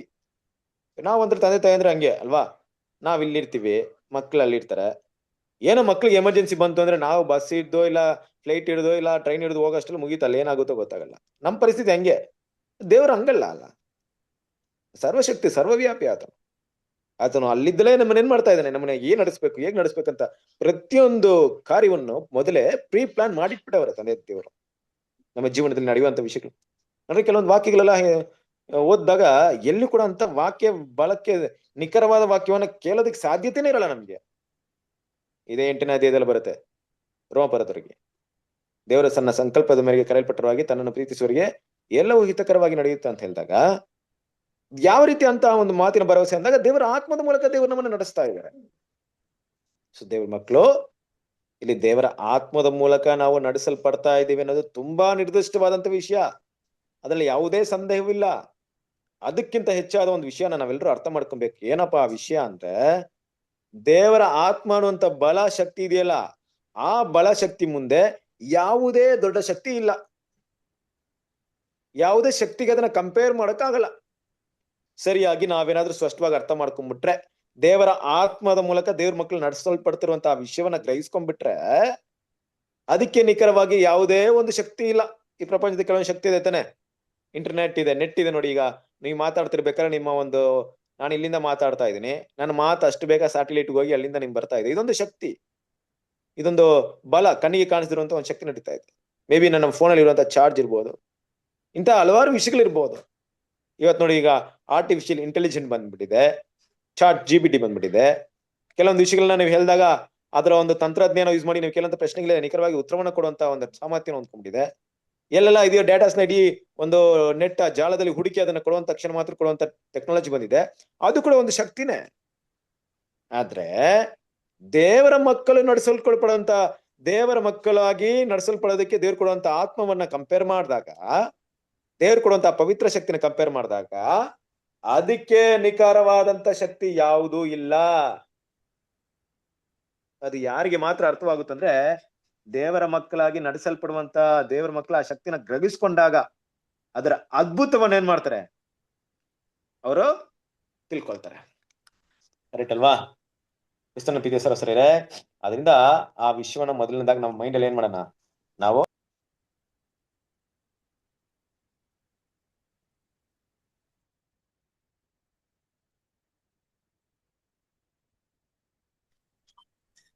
ಆ ವಿಷಯವನ್ನ ನಾವು ಸ್ಪಷ್ಟವಾಗಿ ಅರ್ಥ ಮಾಡ್ಕೊಬೇಕು. ದೇವರ ನಡೆಸುವಿಕೆ, ದೇವರ ಗೈಡೆನ್ಸ್, ದೇವರ ಮಕ್ಕಳ ಮಧ್ಯದಲ್ಲಿ ಈ ಒಂದು ನಂಬಿಕೆ ಕೂಡ ಬಲವಾಗಿ ಬೇರೂರಿರ್ಬೇಕು. ಏನಪ್ಪಾ ನಂಬಿಕೆ ಅಂದ್ರೆ, ದೇವರು ನಮ್ಮನ್ನ ಯಾವಾಗ್ಲೂ ಗಮನಿಸ್ತಾ ಇದ್ದಾರೆ, ದೇವರು ನಮ್ಮ ಮೇಲೆ ಯಾವಾಗ್ಲೂ ನಿಗಾ ಇಟ್ಟಿದ್ದಾರೆ.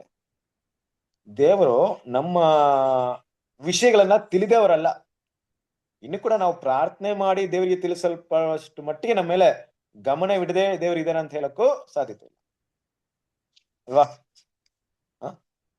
ದೇವ್ರು ನಮ್ಮನ್ನ ಯಾವಾಗ್ಲೂ ಏನ್ ಮಾಡ್ತಾ ಇದಾರೆ, ಗಮನಿಸ್ತಾ ಇದಾರೆ. ಈ ಒಂದು ನಂಬಿಕೆ ಇದೆಯಾ? ಕೆಲವೊಂದು ಟೈಮಲ್ಲಿ ನಾವು ಏನ್ ಮಾಡ್ತೀವಿ, ದೇವ್ರ ಹತ್ರ ಪ್ರಾರ್ಥನೆ ಮಾಡ್ತೀವಿ. ಯಾವ ರೀತಿ ಪ್ರಾರ್ಥನೆ ಇರುತ್ತಂದ್ರೆ,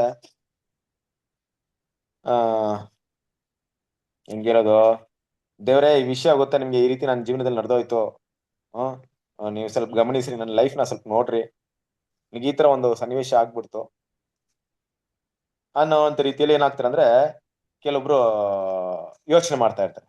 ಅಂದ್ರೆ ಯಾವ ರೀತಿ ಅಂದ್ರೆ, ಅದನ್ನ ಹೆಂಗ್ ಹೇಳ್ಬೋದು ಅಂದ್ರೆ, ನನ್ನ ಜೀವನವನ್ನ ದೇವ್ರು ಗಮನಿಸಿಲ್ಲ, ಈಗೇನೋ ನಡೀತು ನನ್ನ ಜೀವನದಲ್ಲಿ ಸಂಭವ,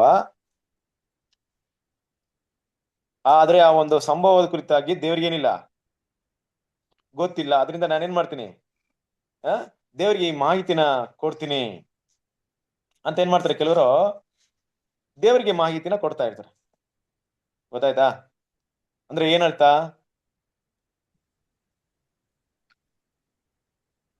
ಅದರ ಅರ್ಥ ಏನು? ದೇವರು ನಮ್ಮನ್ನ ಗಮನಿಸಿಲ್ಲ ಅನ್ನೋ ತರ. ಗಮನಿಸ್ತಾ ಇಲ್ಲ, ಆದ್ರಿಂದ ಈ ಘಟನೆ ನಡೆದೋಗಿದೆ ನೋಡಿಲ್ವಾ ಅನ್ನೋ ರೀತಿಯಲ್ಲಿ ಆ ಒಂದು ಪ್ರಾರ್ಥನೆಗಳಿರುತ್ತೆ. ಆದ್ರಿಂದ ಕ್ರಿಸ್ತನ ಪ್ರೀತಿಯ ಸರಿ ಆ ರೀತಿ ಅಲ್ಲ. ಅದರ ಅರ್ಥ ಏನಪ್ಪಾ ಅಂದ್ರೆ, ದೇವ್ರು ನಮ್ಮನ್ನ ಗಮನಿಸ್ತಾ ಇದ್ರ ಅಂದ್ರೆ ದೇವರ ಒಂದು ಅನುಮತಿ ಇಲ್ಲದೆ ಯಾವುದೇ ವಿಷಯ ನಡಿಬಾರ್ದು ಅನ್ನೋಂತ ಮಟ್ಟಿಗೆ ದೇವ್ರು ಏನ್ ಮಾಡಿದ್ದಾರೆ, ನಮ್ಗೆ ಪ್ರೊಟೆಕ್ಷನ್ ಕೊಟ್ಬಿಟ್ಟಿದ್ದಾರೆ. ಆ ಪ್ರೊಟೆಕ್ಷನ್ಗೆ ಇನ್ನೊಂದು ಒಳ್ಳೆ ಹೆಸರು ಏನಂತ ಹೇಳ್ಬೋದು ಅಂದ್ರೆ, ನೀವು ಓದಿರ್ಬೋದು ಇಬ್ರಿಯದವರಿಗೆ ಬರೆದಂತ ಪತ್ರಿಕೆ 1ನೇ ಅಧ್ಯಾಯ ಕಡೆ ವಾಕ್ಯವನ್ನು ಓದ್ರಿ.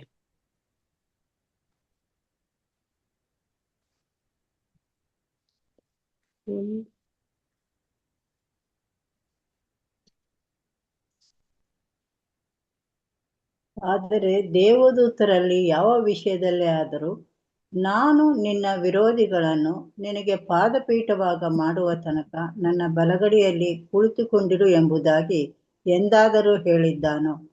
ಇವರೆಲ್ಲರೂ ರಕ್ಷಣೆಯ ಬಾಧ್ಯವಾಗಿ ಹೊಂದಬೇಕಾಗಿರುವ ಸೇವೆಗೋಸ್ಕರ ಕಳಿಸಲ್ಪಡುವ ಊಳಿಗದ ಆತ್ಮಗಳಲ್ಲವೋ? ಏನಂತಿದ್ರ ಊಳಿಗದ ಆತ್ಮ ಅಂದ್ರೆ ಯಾರ ಬಗ್ಗೆ ಮಾತಾಡ್ತಿರೋದು ಇಲ್ಲಿ? ದೇವದೂತರು. ಏನಕ್ಕೆ ಉಳಿಗದ ಆತ್ಮ ಅಂದ್ರೆ ಏನು? ಸೇವೆ ಮಾಡುವಂತ ಆತ್ಮ. ಸೇವೆ ಮಾಡೋದಕ್ಕೆ ದೇವರ ನೇಮಿಸಿದಂತವ್ರು ಆತ್ಮ ಅಂತಿದೆ, ಸ್ಪಿರಿಟ್ ಅಂತ ಬಂದ್ಬಿಡಿದೆ ನೋಡಿ, ಕನ್ಫ್ಯೂಷನ್ ಬೇಡ. ಅಂದ್ರೆ ದೇವದೂತರು ಅಷ್ಟೇ, ಇನ್ನೇನಿಲ್ಲ. ಈ ದೇವದೂತರನ್ನ ದೇವ್ರು ಇಟ್ಟಿದ್ದಾರೆ. ಏನಕ್ಕೋಸ್ಕರ ಇಟ್ಟಿದ್ದಾರೆ ಅಂದ್ರೆ, ದೇವರ ರಕ್ಷಣೆಯನ್ನ ಸ್ವಾತಂತ್ರ್ಯ ಪಡಿಸ್ಕೊಳ್ಳಕ್ಕೆ ಯಾರಿದಾರೋ ಅರ್ಹರಾಗಿ ಅವರಿಗೆ ಸೇವೆ ಮಾಡೋದಕ್ಕೆ ಅವ್ರನ್ನ ನೇಮಿಸಿಟ್ಟಿದ್ದಾರೆ. ಆ ರಕ್ಷಣೆ ಮಾಡಿದ 2 ವಿಷಯಗಳನ್ನ ನೋಡ್ಬಹುದು. ಒಂದು, ಸಮುದ್ರದ ಉಸುಬಿನಂತಿರುವಂತ ಇಸ್ರೇಲ್ ಜನರ ಮಧ್ಯದಲ್ಲಿ ದೂತರು ಬಂದು ಏನ್ ಮಾಡಿದ್ರು, ಮಾತಾಡ್ತಿದ್ರು. ಆದ್ರೆ 2ನೇ ಭಾಗ ಆಕಾಶದ ನಕ್ಷತ್ರಗಳಂತಿರುವಂತವ್ರು. ಅದು ಕೂಡ ಒಂದು ಮಹಾನತ ರಕ್ಷಣೆ. ಅಂದ್ರೆ ದೇವ್ರ ಮಕ್ಕಳಾದಂತ ನಾವು ಸಭೆ ರಕ್ಷಣೆಗೆ ಹೋಗ್ತಾ ಇದ್ವಿ. ನಮಗೂ ಕೂಡ ಸೇವೆ ಮಾಡೋದಕ್ಕೆ ಯಾರನ್ನ ಇಟ್ಟಿದಾರಂತೆ? ದೇವದೂತನ ಇಟ್ಟಿದ್ದಾರೆ. ದೇವದೂತನ ಇವತ್ತು ಇಟ್ಟಿದಾರೆ ಅಂದ್ರೆ ಯಾವ ರೀತಿ ಇಟ್ಟಿದ್ರೆ ಗೊತ್ತಾ? ಈ ಭೂಮಿಗೆ ಸಂಬಂಧಪಟ್ಟವರು ಜೀವನ ಮಾಡ್ಬೇಕಾದ್ರೆ ಅಬ್ರಾಮ್, ಇಸಾಕ್, ಯಾಕೋಬ್ ಅಲ್ಲ, ಮಾಂಸಿಕವಾದ್ರು. ಆದ್ರಿಂದ ದೂತರು ಮಾಂಸದಲ್ಲಿ ಬಂದವರಿಗೆ ಸೇವೆ ಮಾಡ್ಬೇಕಾಯ್ತು. ಆದ್ರೆ ನಾವೆಂತವ್ರು? ಆತ್ಮಕ್ಕೆ ಸಂಬಂಧಪಟ್ಟವರು, ಪರಲೋಕ ಕರೆಗೆ ಸಂಬಂಧಪಟ್ಟರು. ಆದ್ರಿಂದ ನಮ್ಮ ಮುಂದೆ ಕಣ್ಣಿಗೆ ಕಾಣಿಸುವಂತ ರೀತಿ ಅವರ ಸೇವೆ ಇರೋದೇ ಇಲ್ಲ. ಆದ್ರೆ ದೇವ್ರೇನ್ ಮಾಡ್ತಾರೆ? ಅವನ್ನ ನಮ್ಗೋಸ್ಕರ ಇಟ್ಟಿದ್ದಾರೆ ಅಲ್ವಾ? ಅವರು ಆ ದೇವರ ಶಕ್ತಿಯ ಒಂದು ಭಾಗವಾಗಿದ್ದಾರೆ. ಒಂದು ಕೆಲಸವನ್ನ ಮಾಡಿಸ್ಬೇಕಂದ್ರೆ ದೇವರು ಅವರ ಕರ್ತವ್ಯದಲ್ಲಿ ಆ ಕೆಲಸವನ್ನ ಬಿಟ್ಟಿರ್ತಾರೆ ನಮ್ಮನ್ನ ಗಮನಿಸ್ಕೊಳ್ಳೋದಕ್ಕೆ. ಒಬ್ಬ ದೇವದೂತರು ಎಷ್ಟು ಜ್ಞಾನಿಗಳಾಗಿರ್ತಾರೆ ಅಂದ್ರೆ, ಅವರ ಸಬ್ಜೆಕ್ಟ್ ಬಗ್ಗೆ ನೀವು ಯಾವ ತರ ಕೇಳಿರ್ಬೋದು, ಬ್ರದರ್ ಕೂಡ ತಗೊಂಡಿದ್ರು. ಅವರ ಜ್ಞಾನ, ಅವರ ಬಲದ ಮುಂದೆ ಯಾರು ಇರಲ್ಲ. ಅಷ್ಟು ದೊಡ್ಡ ಜ್ಞಾನಿಗಳು, ಅಷ್ಟು ದೊಡ್ಡ ಪರಾಕ್ರಮಶಾಲಿಗಳು. ಅಂತವರ ಮುಂದೆ ಇರ್ಬೇಕಾದ್ರೆ ಪ್ರತಿಯೊಂದು ಕೂಡ ಅವರ ಗಮನದಲ್ಲಿ ಇರುತ್ತೆ. ದೇವರು ನಮ್ಮನ್ನ ನೋಡ್ತಾ ಇರ್ತಾರೆ, ಕಾಯ್ತಾ ಇರ್ತಾರೆ, ಕಾಪಾಡ್ತಾ ಇರ್ತಾರೆ ಅಲ್ವಾ? ಕ್ರಿಸ್ತನ ಪ್ರೀತಿಯ ಸರಿಯರೇ, ಇದೆಲ್ಲ ಏನಪ್ಪಾ ಅಂದ್ರೆ ಪವಿತ್ರಾತ್ಮ ನಮ್ಮನ್ನ ನಡೆಸುವಂತ ವಿಷಯ. ಇದರಲ್ಲಿ ದೇವ್ರ ಮಕ್ಕಳು ನಂಬಿಕೆ ಇರ್ಬೇಕು. ಇದು ತುಂಬಾ ಸ್ಪಷ್ಟವಾಗಿ ನಮ್ಗೆ ಗೊತ್ತಿರ್ಬೇಕು.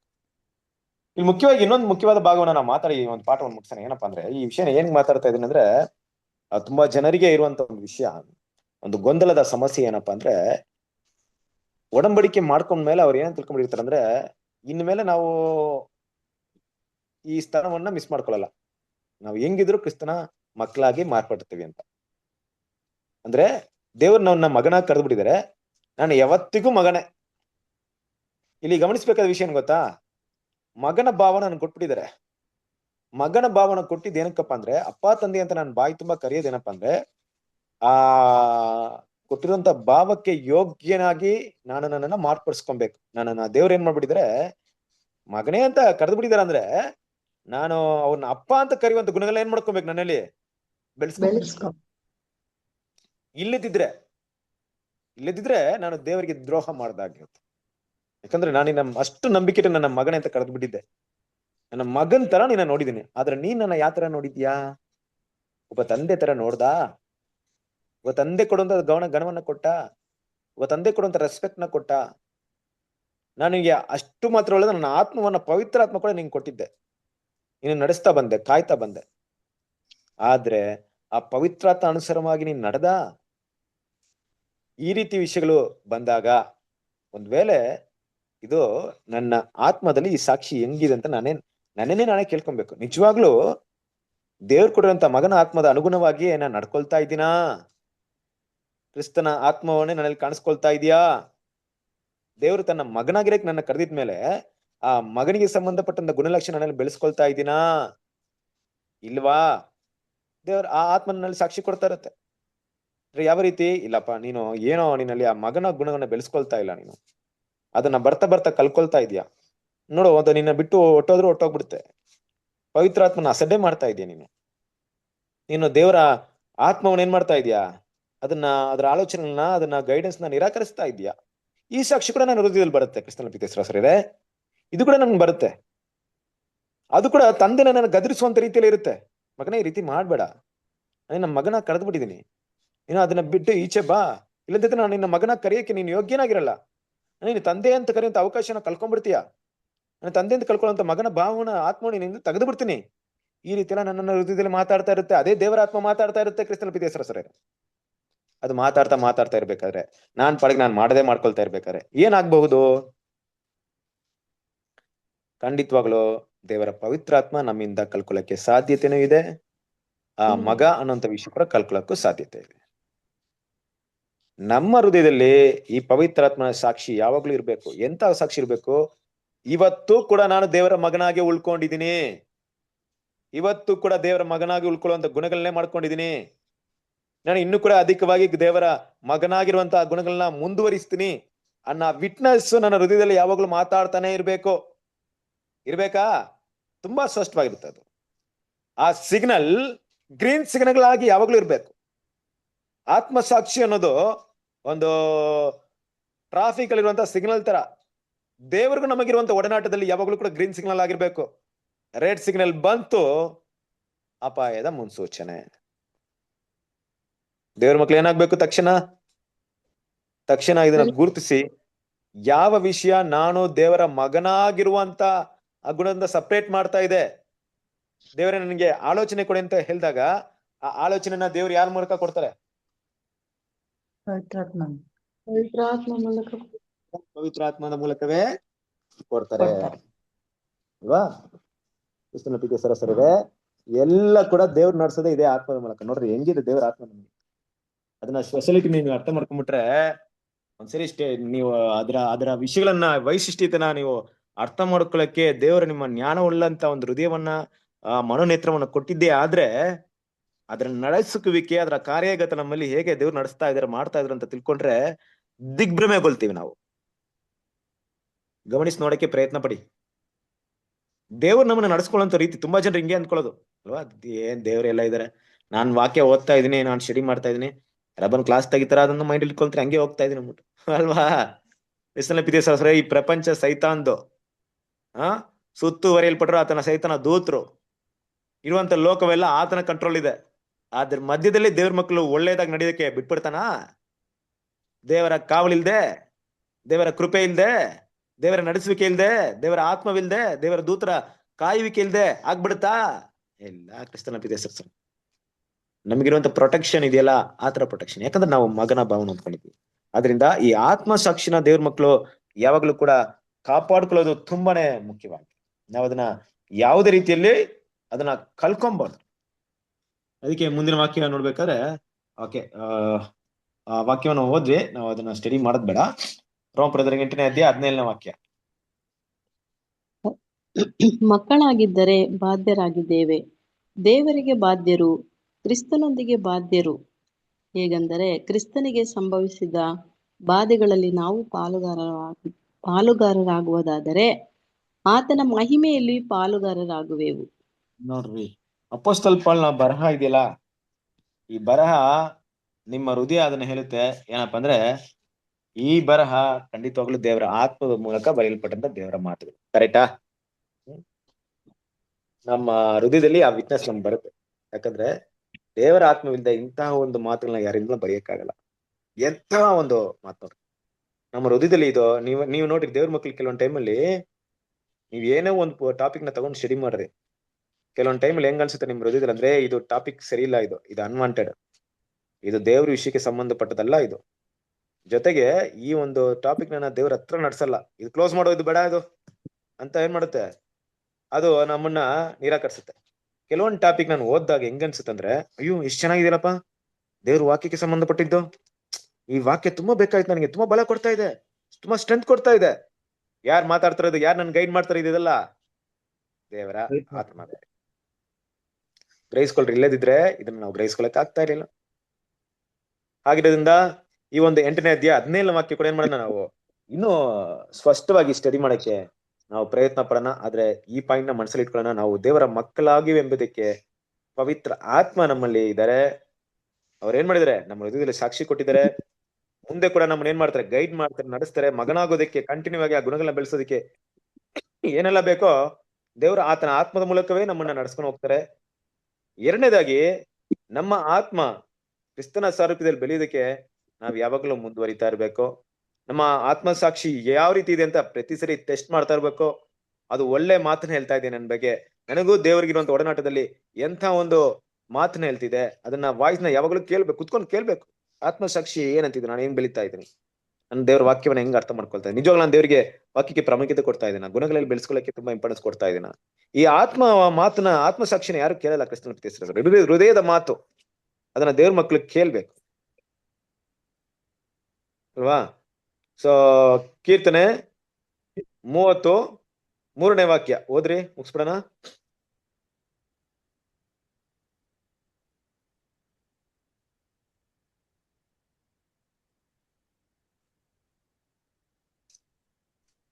ಯೆಹೋವನೇ, ನನ್ನ ಪ್ರಾಣವನ್ನು ಪಾತಾಳದಿಂದ ಎತ್ತಿದೆಯಲ್ಲ, ನನ್ನನ್ನು ಸಮಾಧಿಯಲ್ಲಿ ಸೇರಿಕೊಳ್ಳದೆ ಬದುಕಿಸಿದೆಯಲ್ಲ.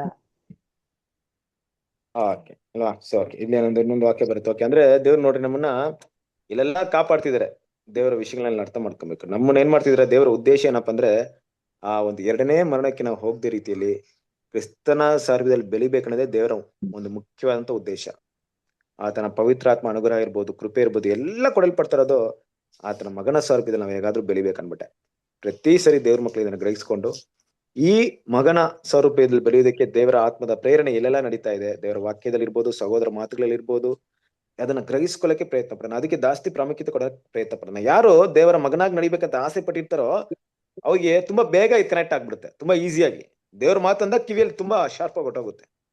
ಯಾರಿಗೆ ಅದ್ರ ಬಗ್ಗೆ ಆಸಕ್ತಿ ಇರಲ್ವೋ ಅವ್ರಿಗೆ ಇದಕ್ಕಿಂತ ಬೇರೆ ವಿಷಯ ತುಂಬಾ ಅಟ್ರಾಕ್ಷನ್ ಆಗಿರುತ್ತೆ. ನಾವು ಅಂತ ಒಂದು ವಿಷಯವನ್ನ ನಮ್ಮ ಹೃದಯದ ಮಾತನ್ನ ಕೇಳೋಣ. ಅದು ಏನಂತ ಇದೆ, ನಾನು ದೇವರ ಹತ್ರ ಬರ್ತಾ ಇದೀನ, ದೇವರ ಆತ್ಮ ಮೂಲಕ ನಾನು ಸಾಕ್ಷಿನ ಹೊಂದ್ತಾ ಇದ್ದೀನಿ ಅಂತ ಪರಿಗಣನೆ ಮಾಡ್ಕೊಂಡು ಅದನ್ನ ಗ್ರಹಿಸ್ಕೊಂಡು ಅದ್ರಲ್ಲಿ ನಾನು ಇನ್ನೂ ಬದಲಾವಣೆ ಮಾಡ್ಬೇಕಂತಿದ್ರೆ, ದೇವರಿಂದ ದೂರ ಹೋಗಿದ್ದೀನಿ ಅಂತ ಇದ್ರೆ ದೇವ್ರ ಸನ್ನಿಧಿಗೆ ಬರೋಣ, ಕೃಪಾಸನದ ಮುಂದೆ ಬರೋಣ. ಮತ್ತೆ ಬಂದೇನ್ ಮಾಡೋಣ, ದೇವರ ಮಗನಾಗಿರುವಂತ ವಿಷಯವನ್ನ ದೇವರಿಂದ ಪಡೆದು ಮತ್ತೆ ಮುಂದುವರೆದು ದೇವರಿನ ಮಗನಾಗಿರೋದಕ್ಕೆ ಯಾವುದೇ ಕಾರಣ ಆಗಿರ್ಬೋದು, ಏನೇ ಇರ್ಬೋದು, ಆ ಮಗನಾಗಿರುವಂತ ಸ್ಥಾನಮಾನ ಮಿಸ್ ಮಾಡ್ಕೊಳ್ಳಲ್ಲ ಅನ್ಬಿಟ್ಟು ಅದಕ್ಕೋಸ್ಕರ ಏನ್ ತ್ಯಾಗ ಬೇಕಾದ್ರೂ ಮಾಡಕ್ಕೆ ಸಿದ್ಧವಾಗಿರೋಣ.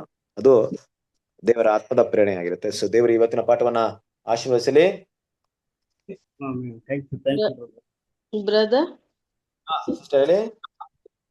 ಅದೇ ಅಂದ್ರೆ ನಾನು ತಪ್ಪಾಗಿ ನಾನು ನಡ್ಕೊಳ್ದಂಗೆ ನೋಡ್ಕೊ ಅಂತ ನಾವು ದೇವ್ರನ್ನ ಪ್ರಶ್ನೆ ಕೇಳ್ದಂಗ ದೇವ್ರಿಗೆ ಗೊತ್ತಿಲ್ವಾ ಅಂದ್ರಲ್ವಾ?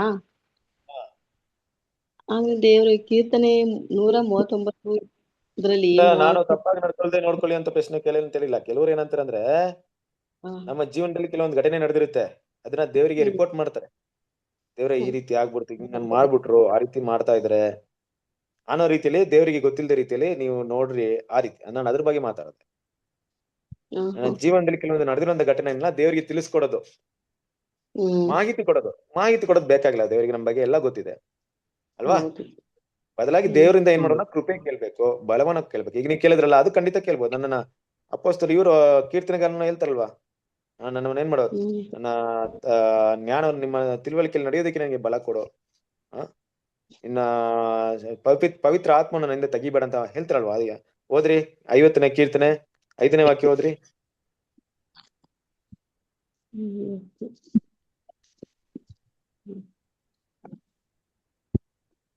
51ನೇ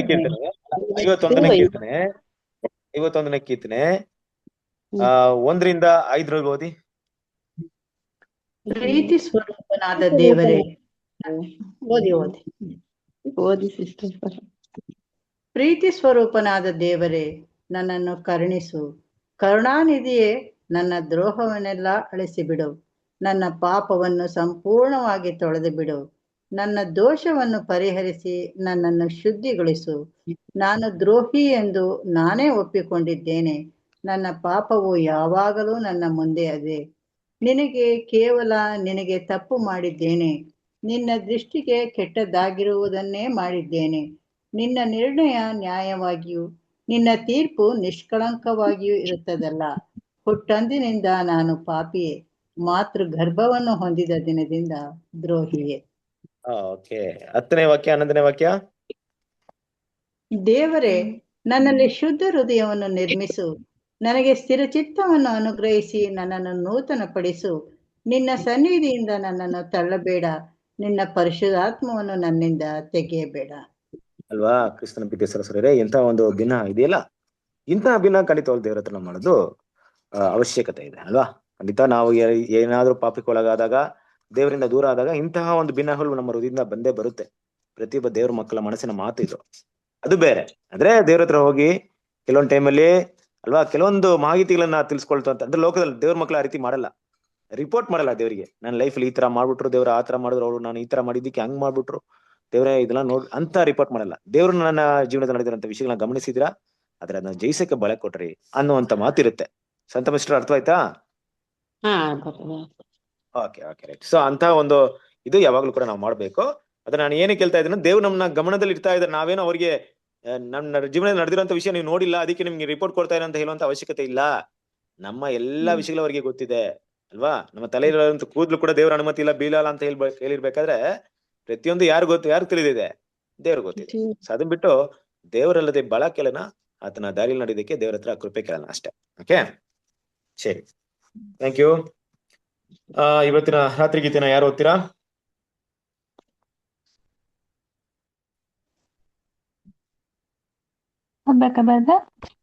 ಓದಿ ಸಿಸ್ಟರ್. ರಾಷ್ಟ್ರೀಯ ಗೀತೆಗಳು ಜೂನ್ 1. ನಿನ್ನ ಭಾರವನ್ನು ಕರ್ತನ ಮೇಲೆ ಹಾಕು, ಆತನು ನಿನಗೆ ಆಧಾರವಾಗಿರುವನು. ಕೀರ್ತನೆಗಳು 55ನೇ ಅಧ್ಯಾಯ 22ನೇ ವಚನ. ದೇವರ ಯಾವುದೇ ಸಂತನಿಗೆ ಇಕ್ಕಟ್ಟಾದ ಮಾರ್ಗದಲ್ಲಿ ಪ್ರಯಾಣ ಮಾಡುವಾಗ ಶೋಧನೆಗಳ ಅನುಭವಗಳಲ್ಲಿ ಕಣ್ಣೀರು ಉಂಟಾಗಬಹುದು. ಆದರೆ ಗುಣಮುಟ್ಟುವಿಕೆಗೆ ಯಾವುದೇ ಕ್ಷಮೆಯಿಲ್ಲ. ಅದಕ್ಕೆ ಬದಲಾಗಿ ಪ್ರತಿಯೊಬ್ಬನೂ ತನ್ನ ಬೋಧಕನೊಂದಿಗೆ ಹೀಗೆ ಹೇಳಬೇಕು: ತನ್ನ ತಂದೆಯು ನನಗೆ ಕೊಟ್ಟ ಪಾತ್ರೆಯನ್ನು ನಾನು ಕುಡಿಯಬಾರದೋ? ಯಾರು ಮೋಶೆಯಂತೆ ದೇವರ ಮೇಲೆ ಸರಿಯಾದ ನಂಬಿಕೆಯೊಂದಿಗೆ ಕಹಿ ಬುಗ್ಗೆಗಳನ್ನು ಸಮರ್ಪಿಸುತ್ತಾರೋ ಅಂಥವರಿಗೆ ಕರ್ತನು ಅಮೂಲ್ಯವಾದ ವಾಗ್ದಾನಗಳನ್ನು ತಿಳಿಯಪಡಿಸುತ್ತಾನೆ. ಅದು ಜೀವನದ ದುಃಖಗಳಿಂದ ಕಹಿಯನ್ನು ಕದಿಯುತ್ತದೆ. ಏಕೆ ಇಸ್ರಾಯೇಲ್ ಕಹಿಯಾದ ನೀರುಗಳ ಎಲೆಯ ಕಡೆಗೆ ಹಾಗೂ ಅದರ ವಿಶ್ರಾಂತಿ ಮತ್ತು ನೆರಳಿನ ಕಡೆಗೆ ನಡೆಸಲ್ಪಟ್ಟರು, ಹಾಗೆಯೇ ದೇವರ ಆತ್ಮಿಕ ಇಸ್ರಾಯೇಲ್ಯರು ಸಹಿಸಲಾರದಕ್ಕಿಂತ ಹೆಚ್ಚಿನ ಶೋಧನೆ ಮತ್ತು ಪರೀಕ್ಷೆಗಳಿಗೆ ಒಳಪಡುವುದಿಲ್ಲ. Thank you.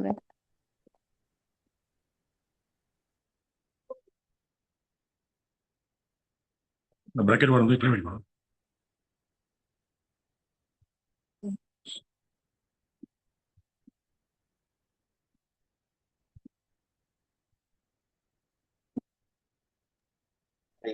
ಕ್ರಿಸ್ತನ ಪ್ರೀತಿಯ ಸಹೋದರರೇ, ಇವತ್ತಿನ ಒಂದು ರಾತ್ರಿ ಗೀತೆಗಳು ಒಂದು ಒಳ್ಳೆ ಒಂದು ವಿಷಯವನ್ನು ನಮ್ಗೆ ತಿಳಿಸ್ಕೊಟ್ಟಿದೆ ಅಲ್ವರ.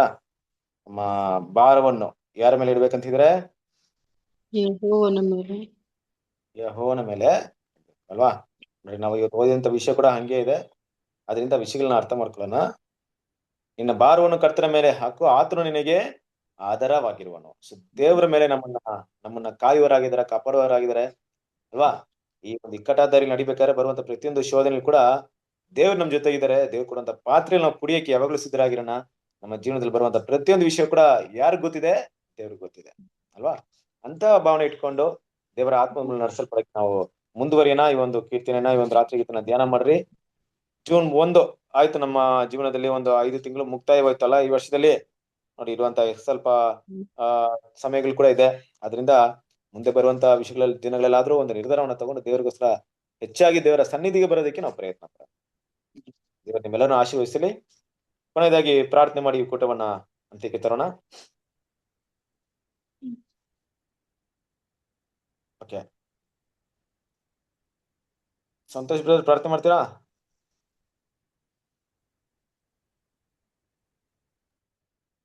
ಬ್ರದರ್ ನಾನ್ ಮಾಡ್ಲ ಬ್ರದರ್? ಸಿಸ್ಟರ್ ಯಾರು? ದೇವಿಸ್ಟರ್ ಬ್ರದರ್. ಒಂದೇ ನಿಮಿಷ ಸಿಸ್ಟರ್, ಒಂದೇ ನಿಮಿಷ.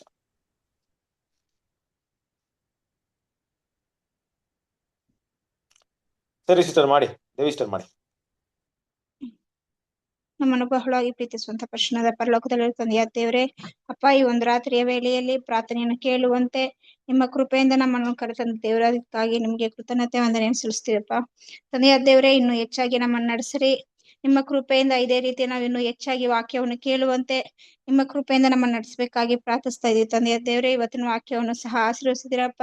ತಂದೆಯ ದೇವರೇ, ನಮ್ಮನ್ನು ಕಳೆದ ದಿನವೆಲ್ಲ ಕಾದು ಕಾಪಾಡಿ ಈ ಒಂದು 6ನೇ ದಿನದಲ್ಲಿ, ಹೊಸ ದಿನದಲ್ಲಿ ನಮ್ಮನ್ನು ಕರೆತಂದು ಸೇರಿಸಲಿಕ್ಕಾಗಿ ನಿಮ್ಗೆ ಕೃತಜ್ಞತೆ ವಂದನೆಯನ್ನು ಸಲ್ಲಿಸ್ತೀವಿ. ತಂದೆಯ ದೇವರೇ, ಅಪ್ಪ, ಇನ್ನು ಹೆಚ್ಚಾಗಿ ನಮ್ಮನ್ನು ನಡೆಸಿರಿ. ಮತ್ತೆ ಬ್ರದರ್ ಮುಖಾಂತರ ನಮ್ಗೆ ಇನ್ನು ಹೆಚ್ಚಾಗಿ ವಾಕ್ಯವನ್ನು ತಿಳಿಸ್ಕೊಟ್ಟಿದ್ದಕ್ಕಾಗಿ ನಿಮ್ಗೆ ಕೃತಜ್ಞತೆಯನ್ನು ಸಲ್ಲಿಸ್ತೀವಿ. ತಂದೆಯ ದೇವರೇ, ಅಪ್ಪ, ಇದೇ ರೀತಿ ಇನ್ನು ಹೆಚ್ಚಾಗಿ ಬ್ರದರ್ನ ಸಹ ನಡೆಸಬೇಕಾಗಿ ಪ್ರಾರ್ಥಿಸ್ತಾ ಇದೀವಪ್ಪ. ಇನ್ನು ನಮ್ಗೆ ತಿಳಿಯದಂತಿರುವಂತ ಒಂದು ರಹಸ್ಯವನ್ನು ಸಹ ನಮ್ಗೆ ಬ್ರದರ್ ಮುಖಾಂತರ ತಿಳಿಸ್ಕೊಡ್ಬೇಕಾಗಿ ಪ್ರಾರ್ಥಿಸ್ತಾ ಇದೀವಿ. ತಂದೆಯ ದೇವರೇ, ಅಪ್ಪ, ಇದುವರೆಗೂ ನಮ್ಮನ್ನು ಕಾದು ಕಾಪಾಡಿ ನಿಮ್ಮ ಕೃಪೆಯಿಂದ ನಮ್ಮನ್ನು ನಡೆಸಿದಕ್ಕಾಗಿ ನಿಮ್ಗೆ ಕೃತಜ್ಞತೆಯನ್ನು ವಂದನೆ ಸಲ್ಲಿಸ್ತೀವಿ. ತಂದೆಯ ದೇವರೇ, ಇದು ನಮ್ಮ ಪ್ರಭು ರಕ್ಷಕನ ಒಡೆಯನಾಗಿರುವ ಯೇಸುವಿನ ಹೆಸರಿನಲ್ಲಿ ಪ್ರಾರ್ಥಿಸ್ತೀನಿ ತಂದೆ, ಆಮೇಲೆ. Thank you brother. Amen. Thank you.